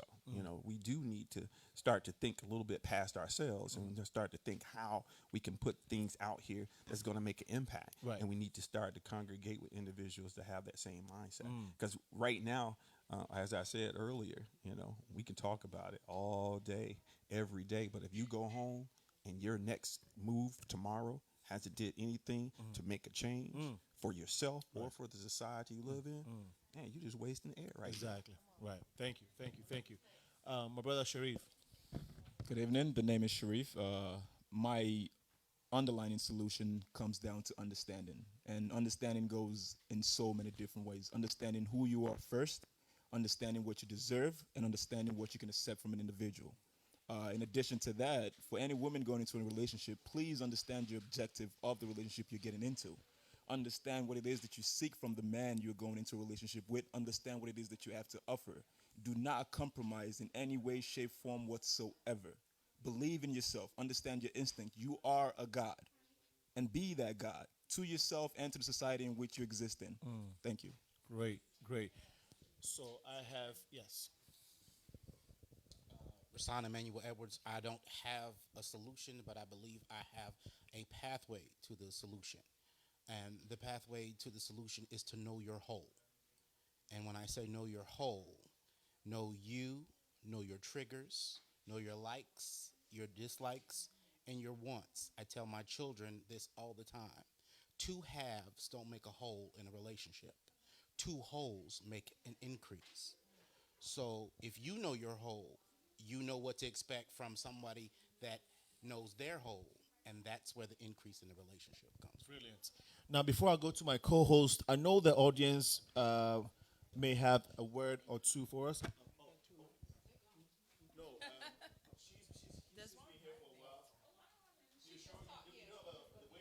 Solution for us. So, for what we discussed. You sure? Solution for the week. Okay, you're good. Okay. All right. On that note, my co-host, please, if you have your last words, go ahead. I just want to thank everyone watching us live. If you shared the feed, thank you so much. Look out for more programs coming up. We are going to be working things out. Follow Trend Africa TV on Facebook. I am Empress Mousy. I got so many programs running up. If you have a show and you think you're charismatic and you think you can run your own show, get in touch with Trend Africa TV. And we want to thank Progressive Minds too. All my solution I want to say is let us learn to respect each other.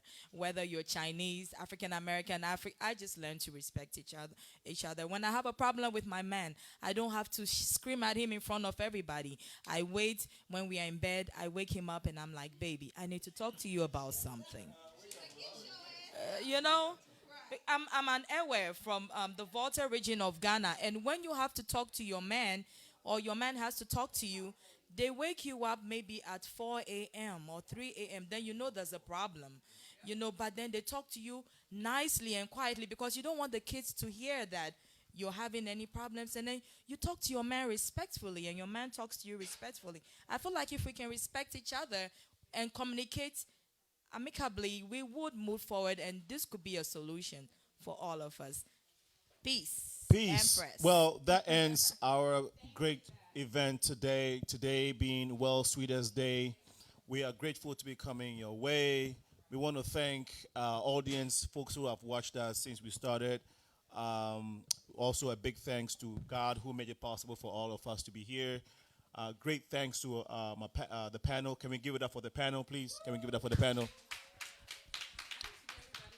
And let's give it up for the audience. Let's give it up for the audience and the vendors. Vendors, can we give it up for yourselves? You've been awesome. Can we give it up for the producer, Royal Black Jesus? And on that note, this event produced by Shatima Webb, CEO of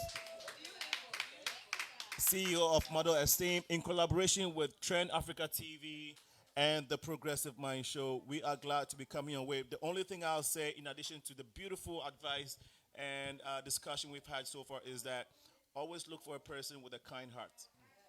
If they can show kindness to their family, their friends around, you know that person has a potential. Always look out for a kind heart. But that said, I know you all have your solutions. Let's keep the dialogue going. We definitely have to be doing this more and more. Right. On that note, can we say, what should we say today? Voila. Okay. All right, we'll do this again. God bless you all. Bye-bye. Hello there. We'll do this again. Welcome to Trend Africa, where we give you the best of live streaming across all states in the US. We also do web designing, event planning, MCing, app creating, and promotions. Or if you want to shoot an advert for your business or a show, you can contact us on +1 773 312 0318. For more information, you can visit our website at www.trendafricaonline.net and also on our social media platforms at Trend Africa TV. You can download our app Trend Africa Online on the Google Play Store and App Store. Trend Africa, redefining Africa.